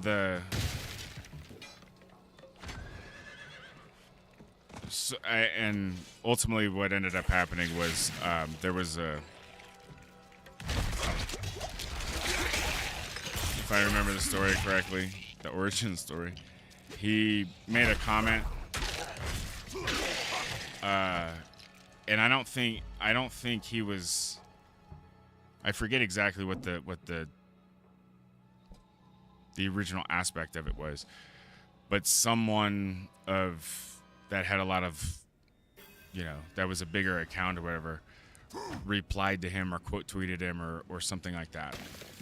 And shortly thereafter, there was just this upswing, and he started producing more stuff, and there's kind of a rhythm and the business aspect of making an earnest try at creating a channel and that sort of thing. And after the Geeks and Gamers, he went into Geeks and Gamers or whatever, and the YouTube channel, his YouTube channel got monetized. That was around the time that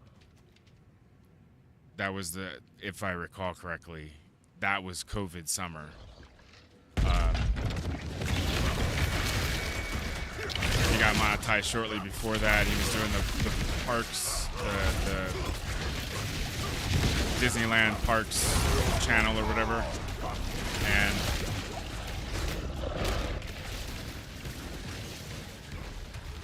so that was his second thing or whatever. So he already had the monetized channel, but I don't know. Maybe my timing's off. My point is that there was I forget what the what are you doing over here, you skinny ass? This dude. But that summer was really weird with like people censoring themselves because, they didn't want to get kicked off of YouTube and all of that stuff. But in addition to all of that, of course, it was an election year. But there were it was a good summer. But what was weird, it was a good summer for streaming and stuff. I learned a lot. Was this overall shift from when the Patreon was being shut down to when the subscriptions was being turned on or something on YouTube. And I forget exactly what the timing was. But I remember he reached out and was like, because I know he said it kind of like in his videos or whatever, hey, if you're on Patreon, come over to subscribe or whatever. And at that point, it was one of those things where, to both your points earlier, was that there was a lot of distancing of himself from every single person who was in his Patreon. So, park hopping, that's right. So, as I watched people go from the people who were in Patreon go from Patreon to they either publicly said it or whatever have you, or he would then thank them. If I remember correctly, there was a distancing of himself from those individuals, and I didn't understand. It was an odd behavior, especially given the fact that he was on such an uptick. I thought it was odd behavior. So it was at that point that I decided I was not going to make the jump from Patreon to YouTube or whatever. And then from that point forward, I don't remember any other contact at all. There might have been some minor incidental reactions or something like that, but not nearly what it was. Not nearly what it was. And that was 2000 or whatever, because I remember specifically it was the same. It was shortly after, several months. It was within the same year of my 100.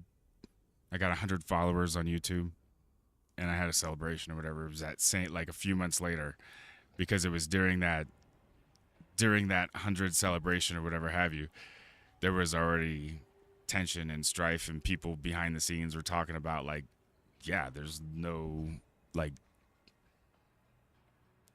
there were several people were noticing how there was no interest in a lot of us anymore, based off of whatever. And a lot of it was the fact that if you looked around the room, much like to yourself, AD, we were the ones that were saying, well, actually, or making fun of him, or, you know, whatever it was. It was just not the lockstep sort of activity, I guess, that several of the chicks that became prominent features out of nowhere had. You know what I'm saying? Like, it was this we're doing this now. It was like, okay, bye. And several of us were just like, bye, and went off in different directions, whatever. And what was funny was, it's interesting you brought this up, was okay, so what is this, September? I think it was the beginning of August, the end of July. I don't know. There was a weekend, whatever that weekend was, end of July, early August, whatever. That I was sitting down and we were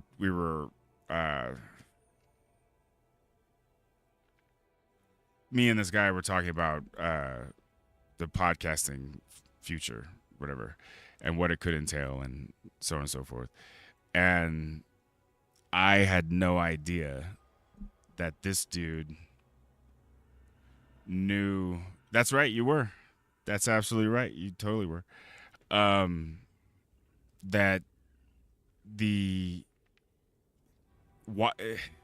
he had no idea who I was, but he began telling a story that happened, I want to say late 2019, early 2000, something like that. I think it was pre-COVID, but I can't be totally sure. It was around The Mandalorian. So it was around the first season of Mandalorian, whenever the end of that was, and people were talking about the entire thing. He was telling a story of something came up about Gina Carano, and he was telling a story from his point of view where he remembered people began to get upset at Geeks and Gamers, thinking that they were, just hating on things to hate on things, whatever. He remembers an incident, not an incident or whatever, where, and I did too in hindsight, where Geeks and Gamers, or I don't know if it's under a flag, but Jeremy and somebody else, but Jeremy in particular was pointed out in this example as thinking Gina Carano's character in the season 1 of Mando was an SJW character, and Drunk thinking it. There was Drunk, and I could be wrong, but I think the consensus was, or at least we could remember, was that Drunk. There was discussions that Drunk and Jeremy, and I forget the one kid. I forget his name. Well, he's not a kid anymore. But that had I don't know. Josiah. I think maybe he had a similar thing. Maybe Ryan was there too. I forget exactly what it was, but there was kind of, and whether it was on Twitter or whether it was on YouTube on their Friday night thing or whatever, but they were talking about how she was an SJW character, and they couldn't really. They were having an issue with her issue's not the right word. I'm not quoting anybody, but there was this vibe of, oh, here we go, whatever. And don't get me wrong, that's a lot of us were thinking the exact same thing. I mean, the first episode they meet, they're equals. What are we talking about? This, you know what I'm saying? Like it. So that's how they went into it, and then the following, like, I don't even remember how many months later it was or whatever, but when Gina started talking to people, Josiah, when Gina Carano started talking to people,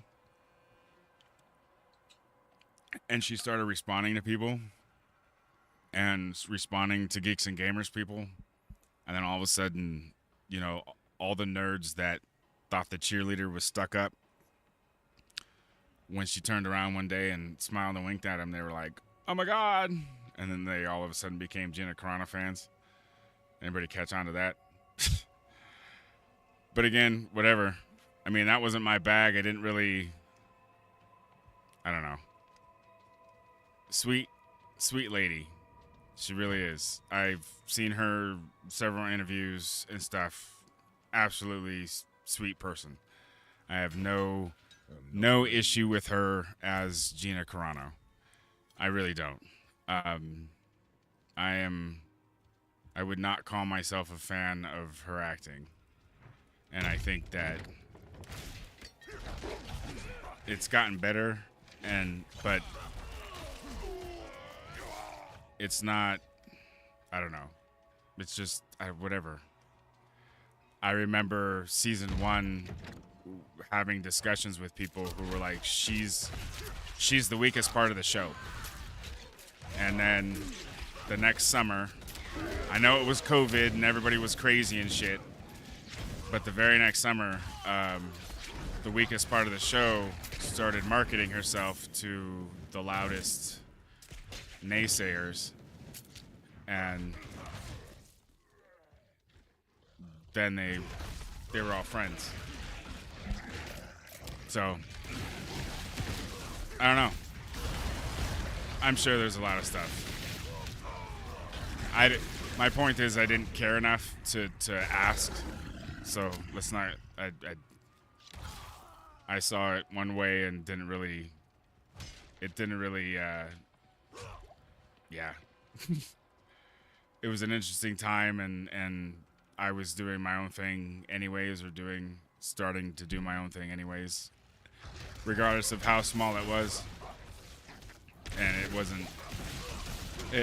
was no longer energy I felt like spending in that direction.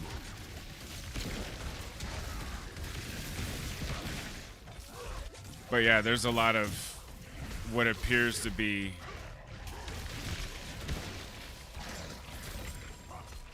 I'm not saying there are criticisms to be made of Star Wars and so on and so forth. Everyone can see it. There's, whatever. The degree to which people are still pissed, I don't know. Again, not my bag. I don't need that. I've gotten to the point where I don't give a fuck about what Disney does. I'm here to laugh at it. I don't have Disney Plus. As of right now, I have no plans to see anything Disney's doing with Star Wars. I saw 2 episodes of oh no, 3. Guys,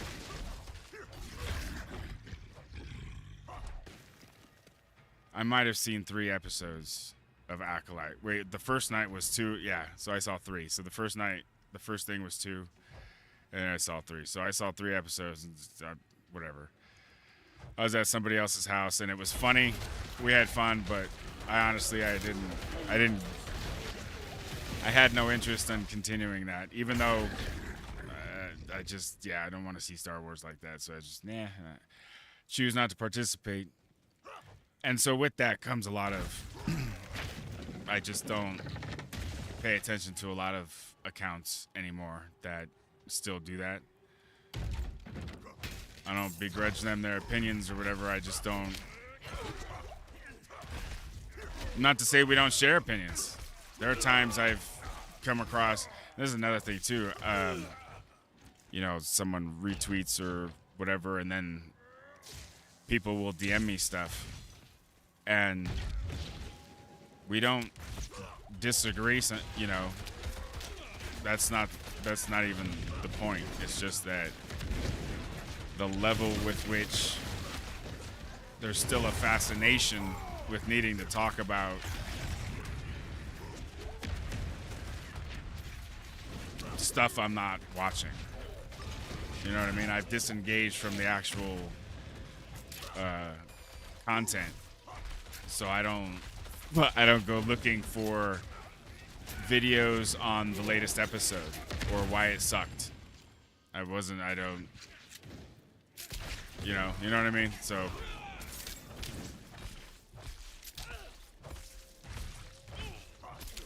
Hold on. Let me read this real quick. Let me get in a.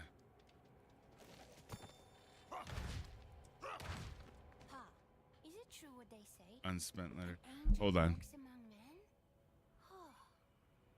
The knights marched to Cor Valar. If I were 2 years older, I'd have passed my trials and I'd be marching with them.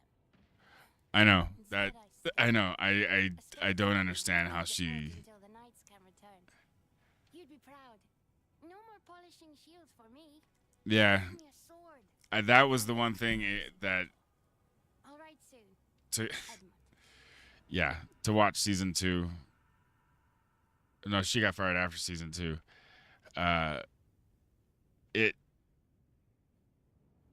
It's just odd because they're all tuned in to tell you why it sucked. Well, you just watched it. Why don't you stop? Let's see.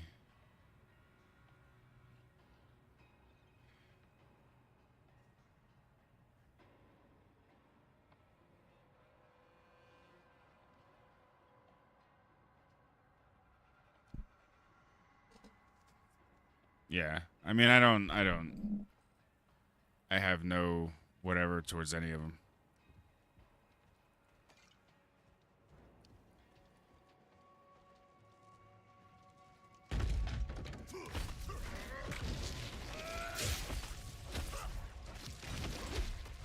Is that too loud?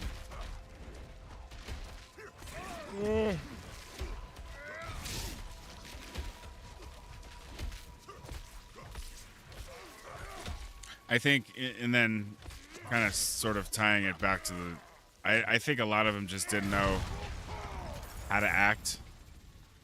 And when all of that sort of notoriety happened so quickly, it was sort of beware what you wish for type thing. And then when there was an expectation to produce at a certain level each time, you know what I mean?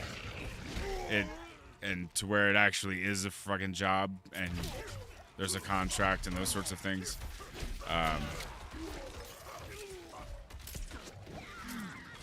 There's a type of person who works for other people and is fine with it, and there are other people who do their own thing. So, again, I don't begrudge anybody doing their own thing or whatever.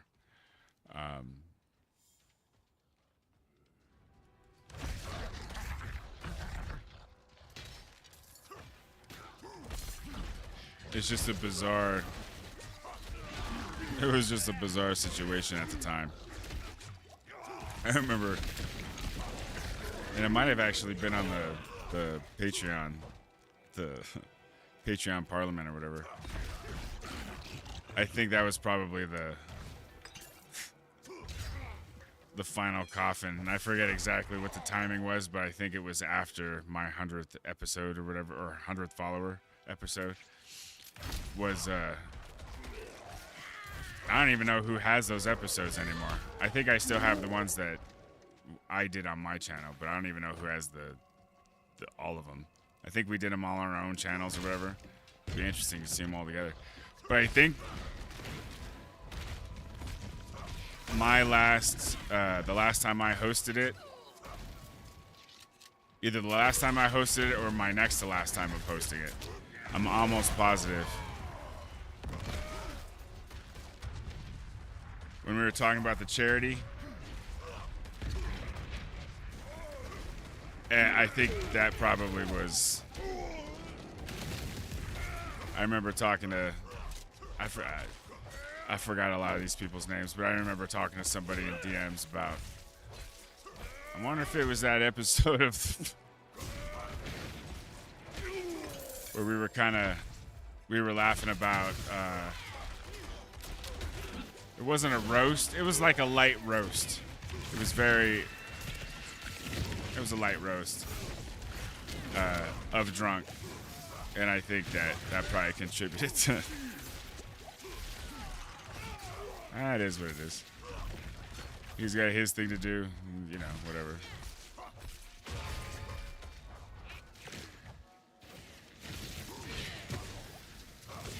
It's funny.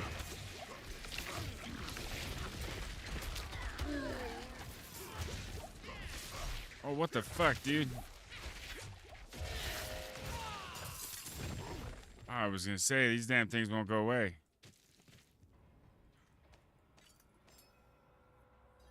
Where the fuck is this? Alright, so this is... Now, where's this go? Holy crap, dude. What time is it? Almost 3.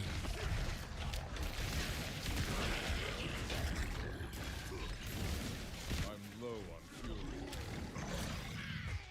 Post campaign? Yes. This is, what is it? I think it's the Eternal Realm or whatever it's called.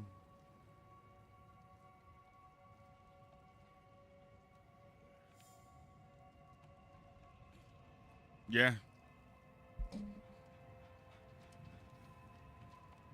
Crucial object is missing.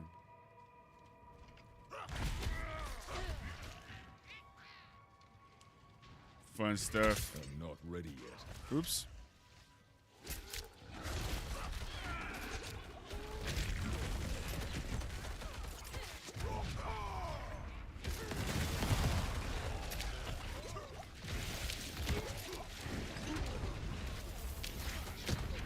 It's like a weed whacker.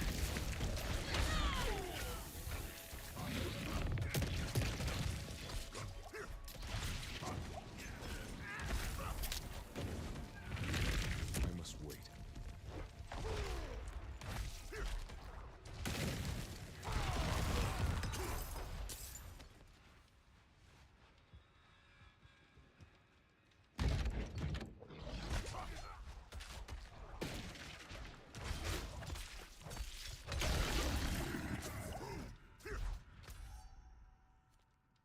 Haha. Alright.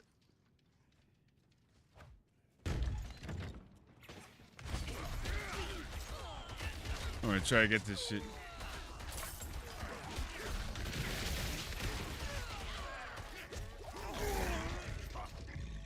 Oop. Necro and D2. It.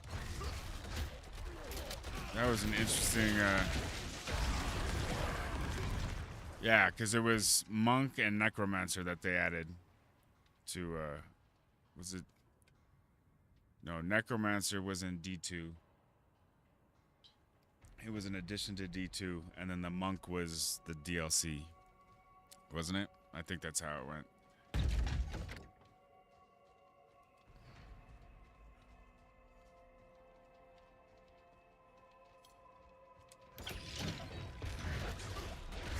Oh, for fuck's sake.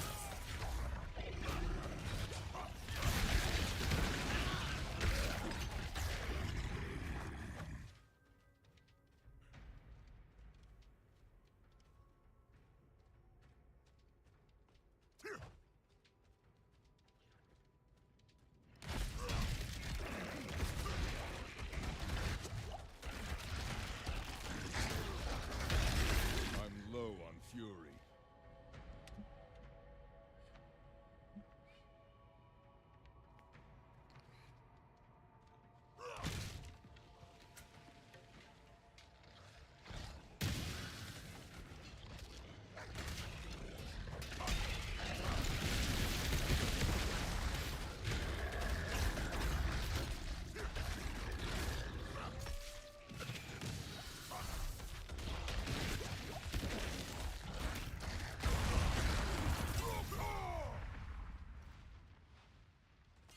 I tried to convince Soliana to leave with me.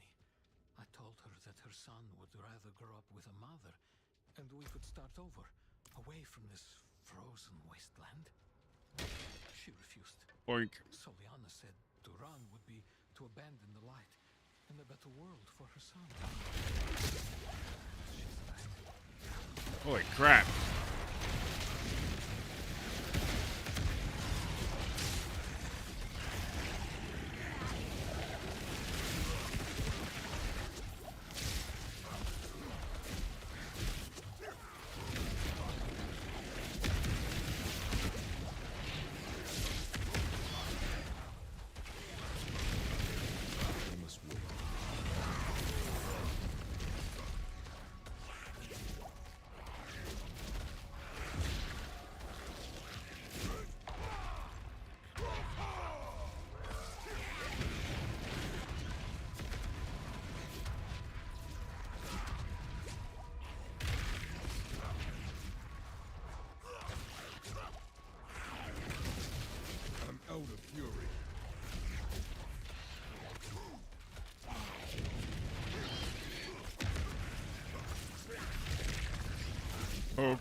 Die, fucker.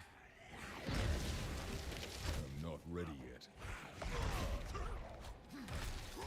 I need more fury.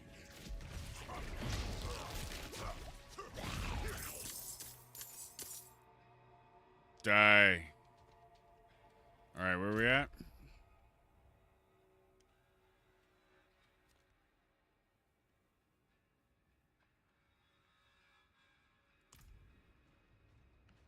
Okay, so... Well, I'm finishing the dungeon. But yeah. So for that quest or whatever, it was story driven, where I had to get the side quest to open this dungeon, which is interesting. But it keeps you doing the side quest, which is cool. Instead of, you know, otherwise, if there's no incentive, you could just ignore them. Oops.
Dude, what is really going on? Because it still goes off that way.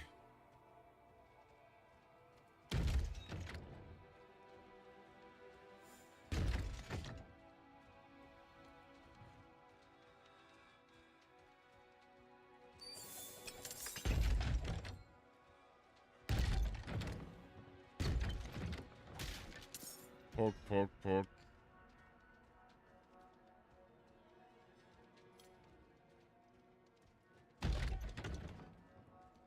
The fuck is this?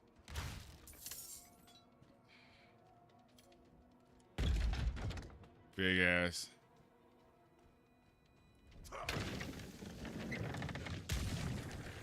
Alright, here's the healing. Oh shit.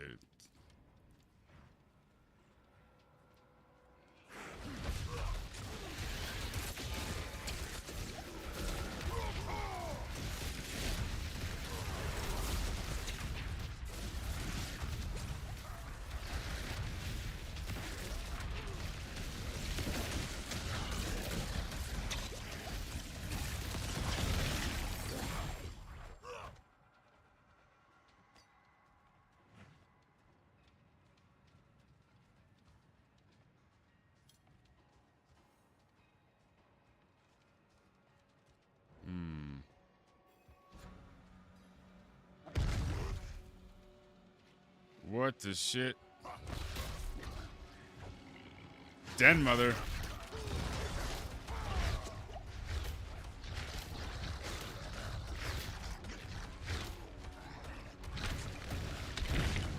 I must wait.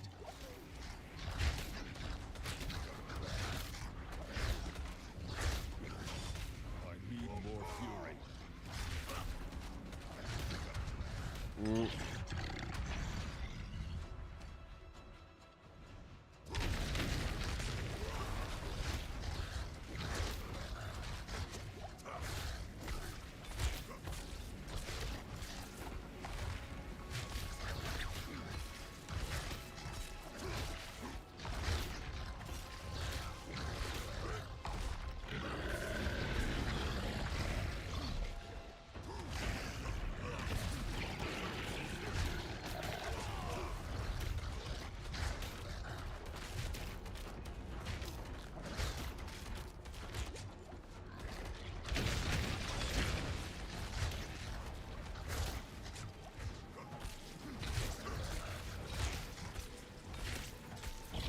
Hitting there with that.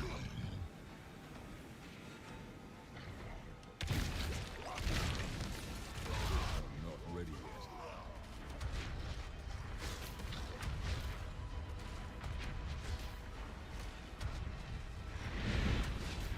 I must wait.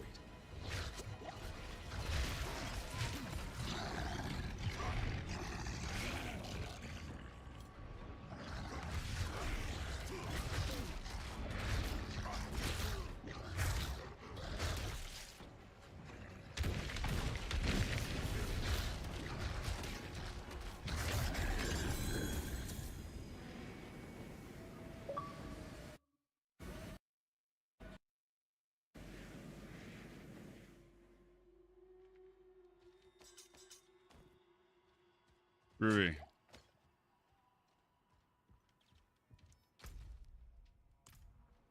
So the dungeon's complete.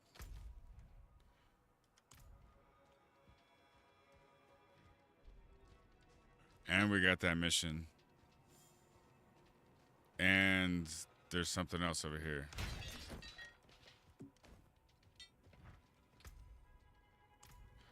Oh, wait, hold up.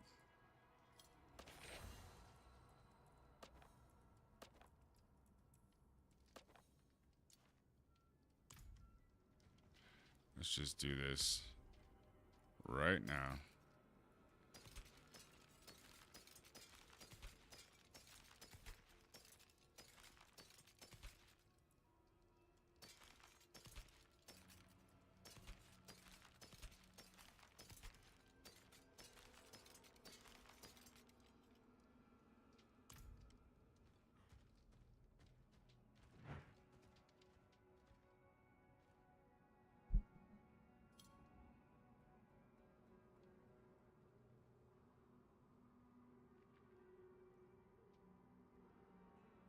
I have not.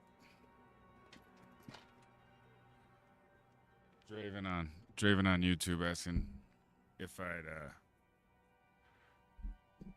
pre-ordered. I guess you can see the chat that's on the screen, but if your screen's too small, he asked me if I pre-ordered the DLC for this. No, I have not. It is Game Pass, and so we just won't get it early. So the day it releases, it'll just update automatically, which is when I get a legitimate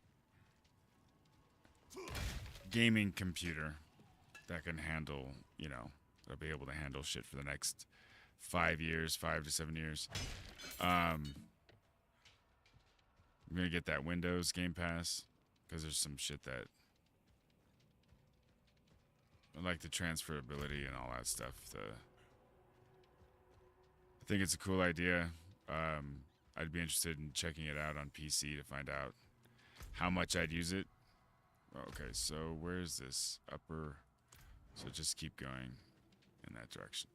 So yeah, I'd be interested in checking that out because Game Pass is pretty cool for what I use it for. So I'm not disappointed in. Now there was I do have the EA add-on to it.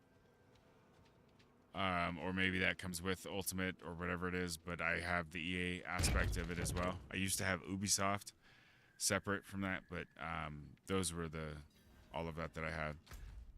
And the EA aspect of it, I think is cool, especially for older Star Wars games.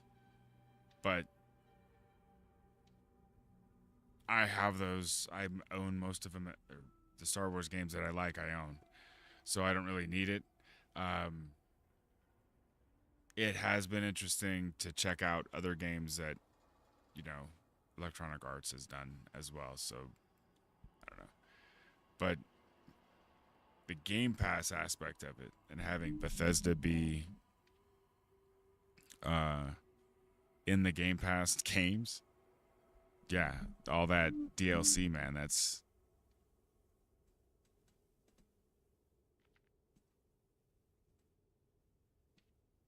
Yeah, see, there you go.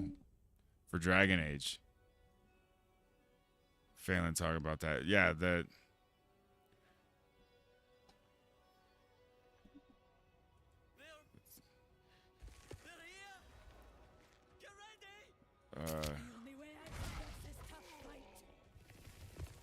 So we have a minute.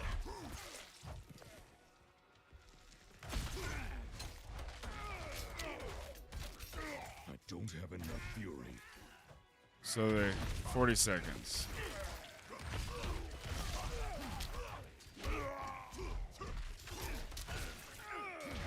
At least 3 have to be alive. 30 seconds.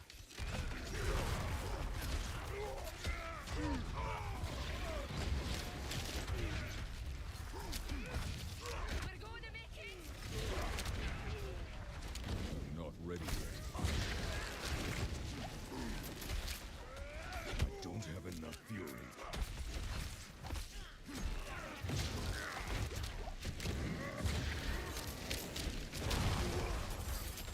One. Mastery.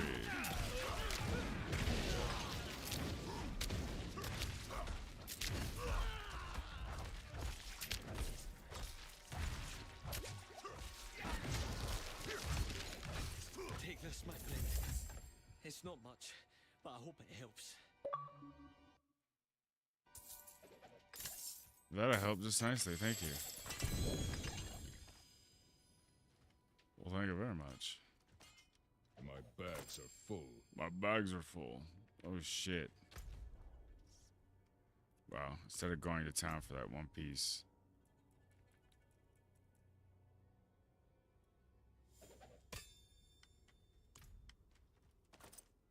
Boink.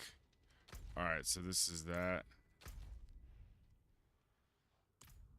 So that was the event in the dungeon. Alright, so we're truly... We're done or done. We're done or done.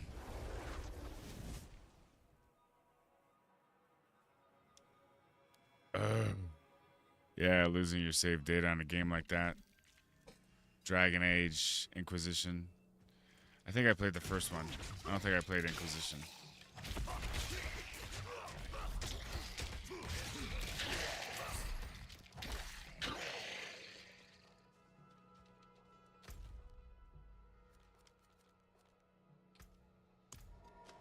So I beat the dungeon, did the event, got the journals, the three parts of the journals. Yeah. I see. So my mother was a knight penitent.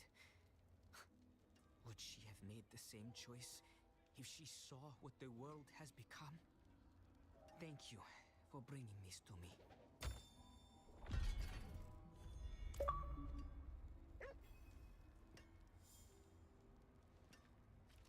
My bags are full. My bags are full, and your shit's blue anyways. But thank you. We'll go over here. Oops. It is over here.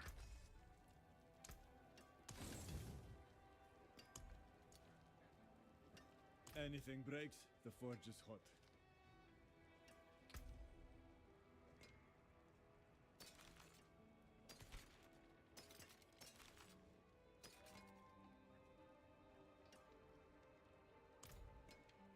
Father bless. What do you need? Armor vendor. Now, what are these then? Here, let's do this. Oh, it won't let me go down.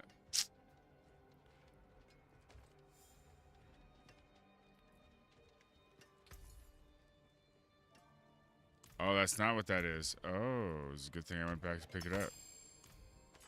Ha!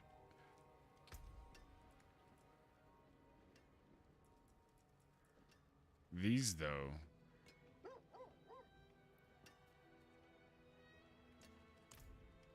I like those boots.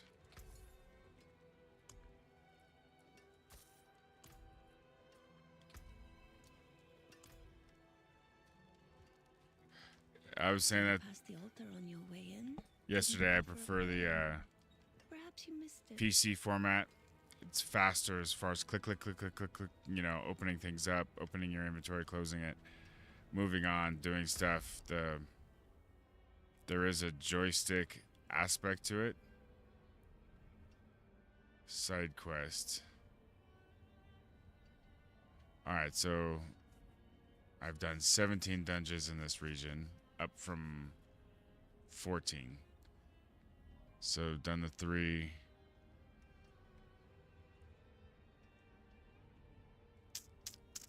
And then I'd only done 4 side quests in this area, 4 or 5 side quests. It was ridiculous. So yeah, that's what I'm trying to finish off. I'm gonna go ahead and try to knock this. What is it? 3? I should try. How long have I used? 2.5 hours. Oops. I come down here. Where the hell's the entrance? Here.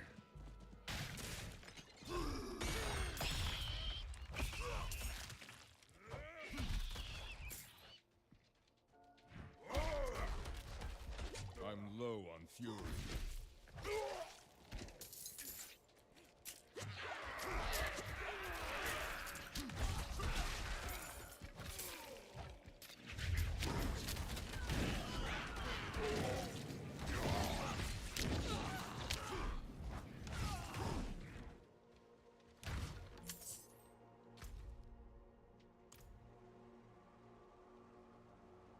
Find the bandit hideout.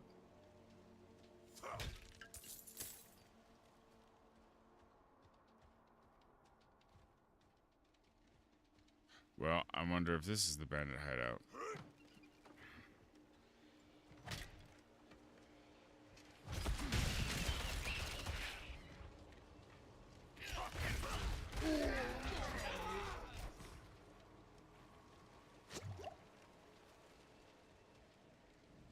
Well, let's find out if this is bandit hideout, huh? Blooded mine.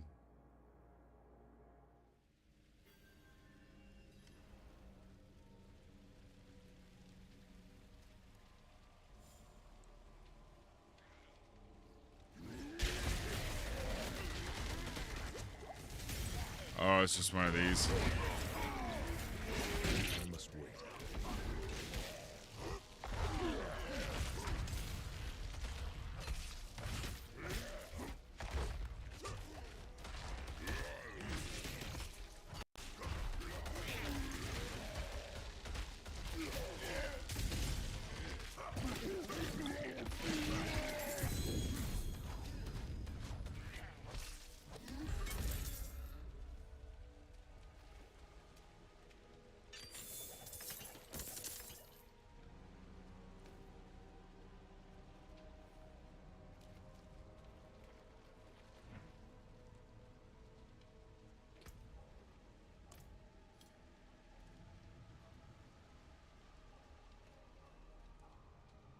So this wasn't that.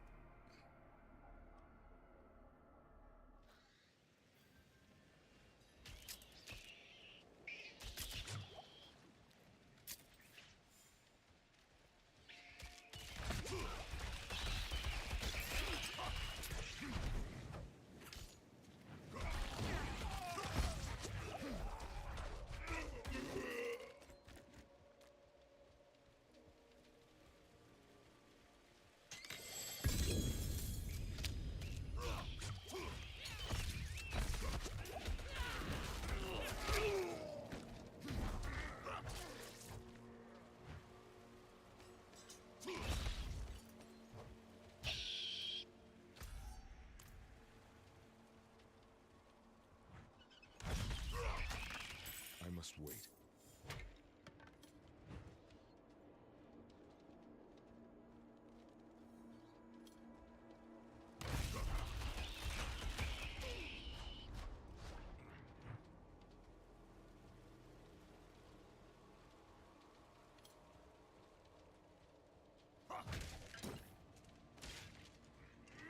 So it's not down here.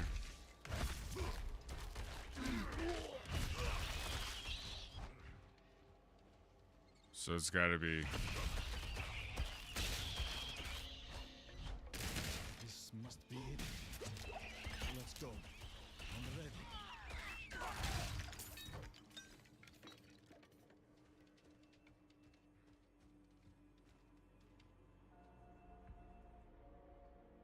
Weird. Is this cut? Oh, hold up. What's going on, dude? Did I jump in? You are here. What's going on Rumble? Joe Dashi jumping in the chat. Did you just finish, dude? I can overlook my brother's foul deeds no longer. Did you just finish your stream? Grant me the strength to bring your justice upon my own blood.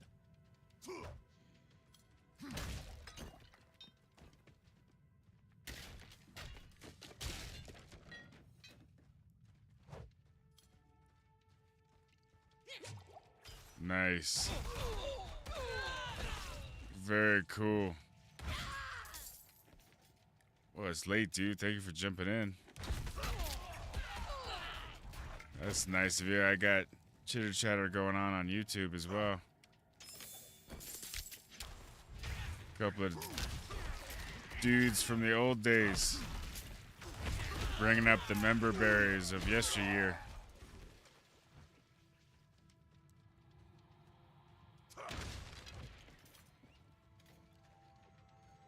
Good times. Oh, there it is.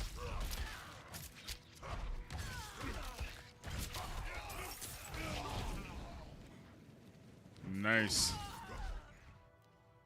Whoop.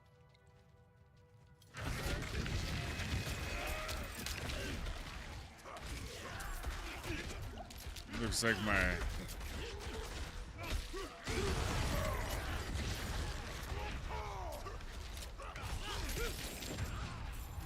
Fuck sticks.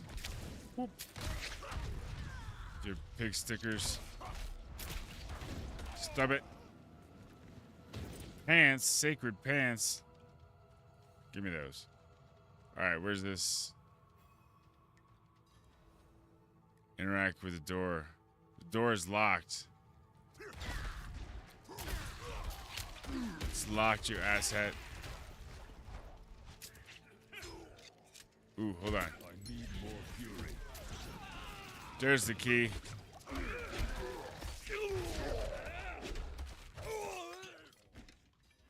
I got the key.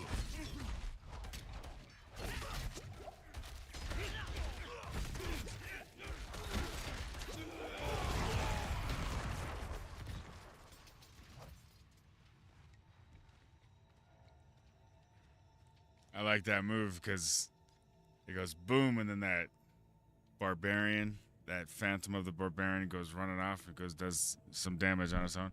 All right, man. Yeah, it's late. You stay awesome as well, brother. That dude's awesome. Scottish Viking Gaming over on Rumble, on Twitter. He had a different. Do you still go by Joe Dashi? Or have you broken down the real? He's gone. But yep, over on Rumble, there's a bunch of us that exited, mass exodus with the Kick, Twitch, YouTube thing. And a lot of people have found success on Rumble. A lot of people. Yeah, it's nice. It's fun. It makes it fun again. Kick's the same way. Because Kick is more interactive with the with that similar type of mindset, so it feels different in a sense. Those that are drawn to Kick have been pushed away or have left Twitch for a variety of reasons, and I think that it's cool. Same with Rumble. I think that.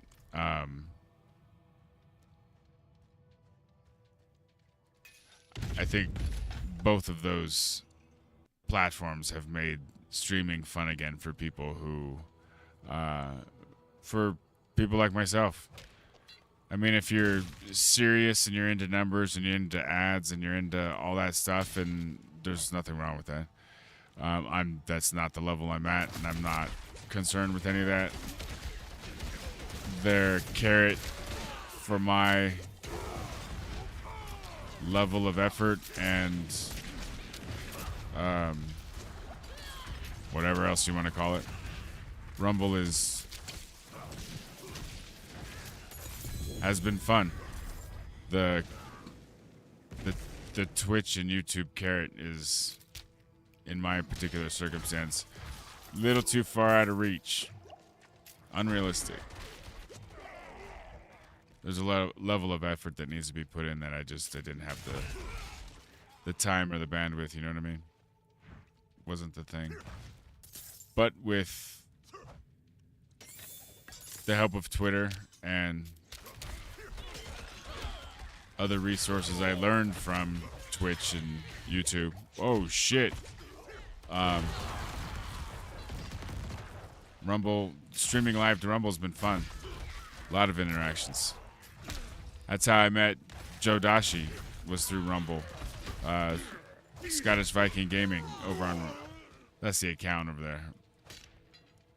But that's how I met him, was through streaming through Rumble. Me and my buddies were playing Call of Duty, and yeah, we're like, dude, come play. And either that game or the next game or whatever, yeah. I'm not ready yet. Played several games. It's just fun. That's what it's all about. It's a community, at least for me. Streaming gives me the ability to be places in the world I don't go anymore. You know what I'm saying? So meet people that I wouldn't otherwise meet unless I was gaming and that sort of thing. So it has been awesome. Because gaming together over a great distance, that's pretty freaking cool. And it's, you know, the sound's not all muffled. It's like they're right there in the room with you. Loads and loads of fun. Absolutely dig it.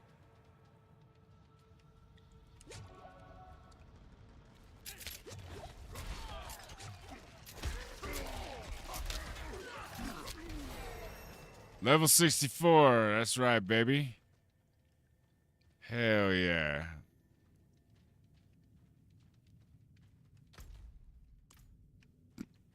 It used to be, what was that? I think it was Elder Scrolls Online. I had this thing where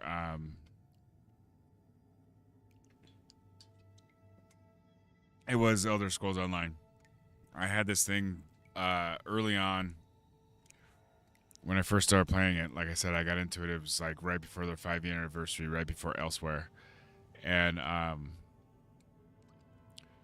would play to time. And then when I got to a certain level, what I had to start implementing was getting to a level. So there were times where I was like, all right, well, I'm at time, but I'm gonna get this level. And I did that. So, okay, well, I'm at time, but then you didn't care for it. Yeah, it was, again, the fantasy thing. This one's held my attention. It really, I think the early stuff, I think for what it was, I think that there was I think that it looked gorgeous. I think a lot of the gameplay was fun. The culture of the developers went off the rails, and knowing that, I became less interested in the game.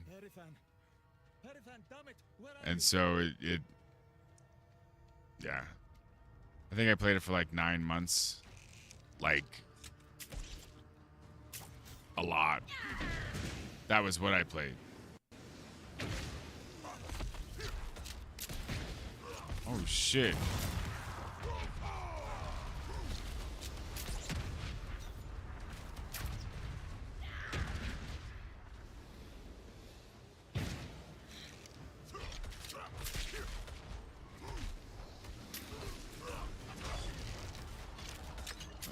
have enough fury. I must wait.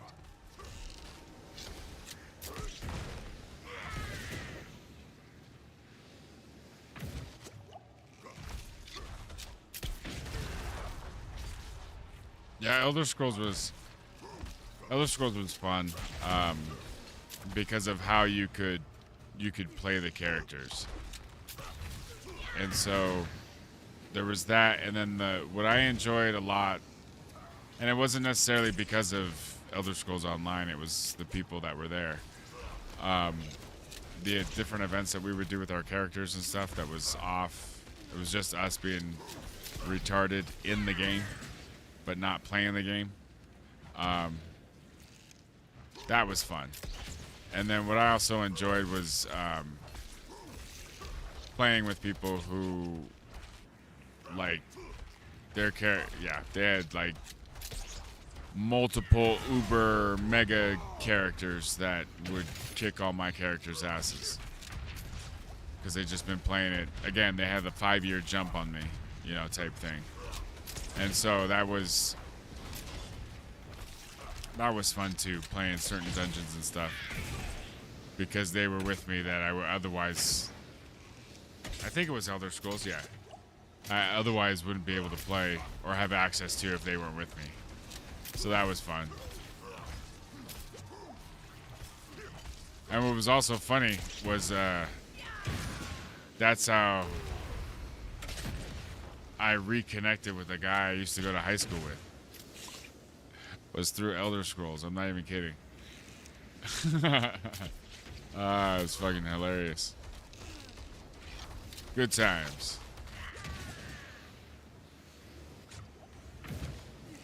Oop.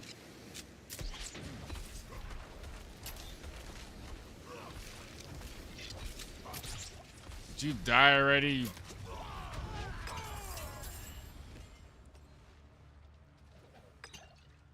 There we go.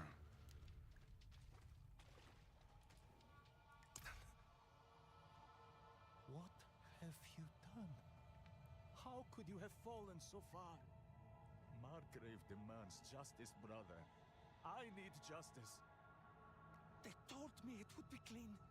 Lift a few purses and send them on their way. Nobody was supposed to get hurt. Oh, I see. I ran, and they punished me for it. That's Final Fantasy, right? Final Fantasy 14. That's what you're. FF. You'll never convince the others. We can't return to Margrave. Can you walk? Look, then. These are old smuggler tunnels, right? Thank you for your help. I understand.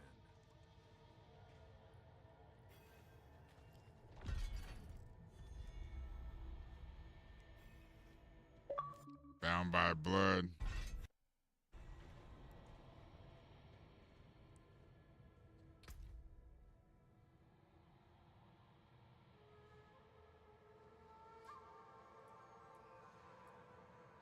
Recently completed. Let's see.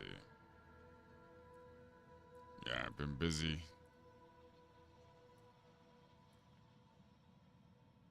Yeah, so look at this jump. So September, I've been hitting it. Recently completed these, and then before that was May, but like for a minute. So I'm not even exactly sure how close to either one of these I was, or how long it took me to get to them, but I was not on in May. I think I played once, maybe twice in May. And then, boom, dude, a year later. You know what I'm saying?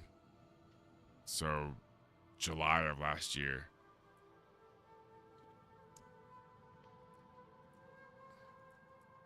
So that's the summary. That's an overview, 33%. And then, yeah, these are all last year. June of last year.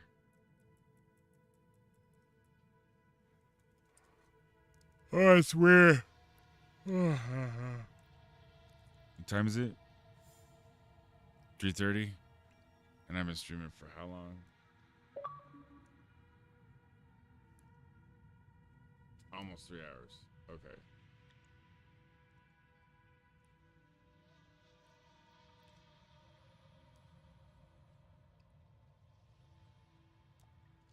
Once I get a gaming PC, Final Fantasy to try. Okay. Yeah. I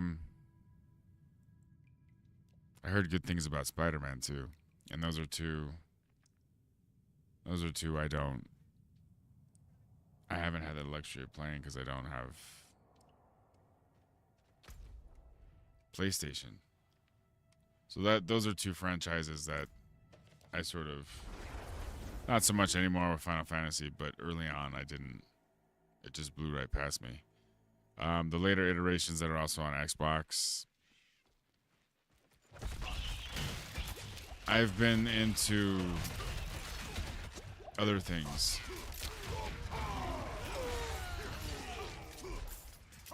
Oops. But definitely on PC. On I don't know about Xbox, but there's a lot of stuff I'm going to be willing to try on PC that to get that experience. Like how it was intended to be experienced.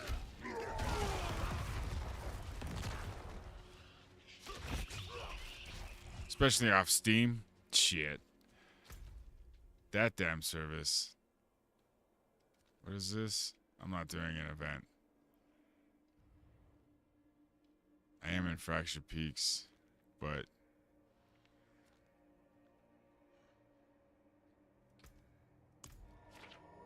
I'm going back here. That was nice of Jodashi to jump in.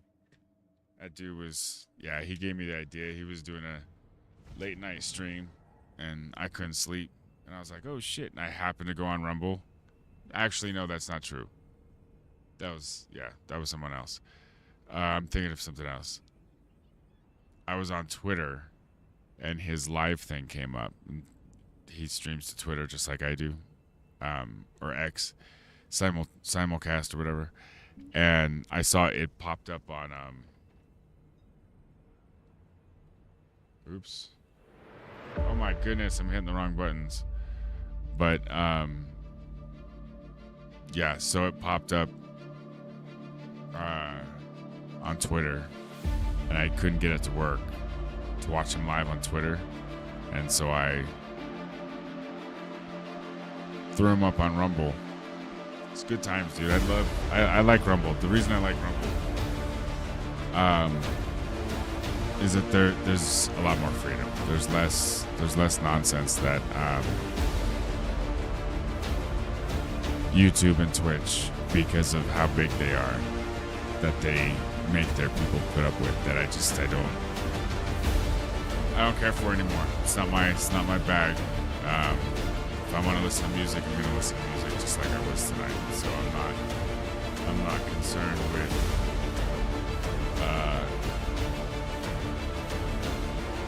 whatever.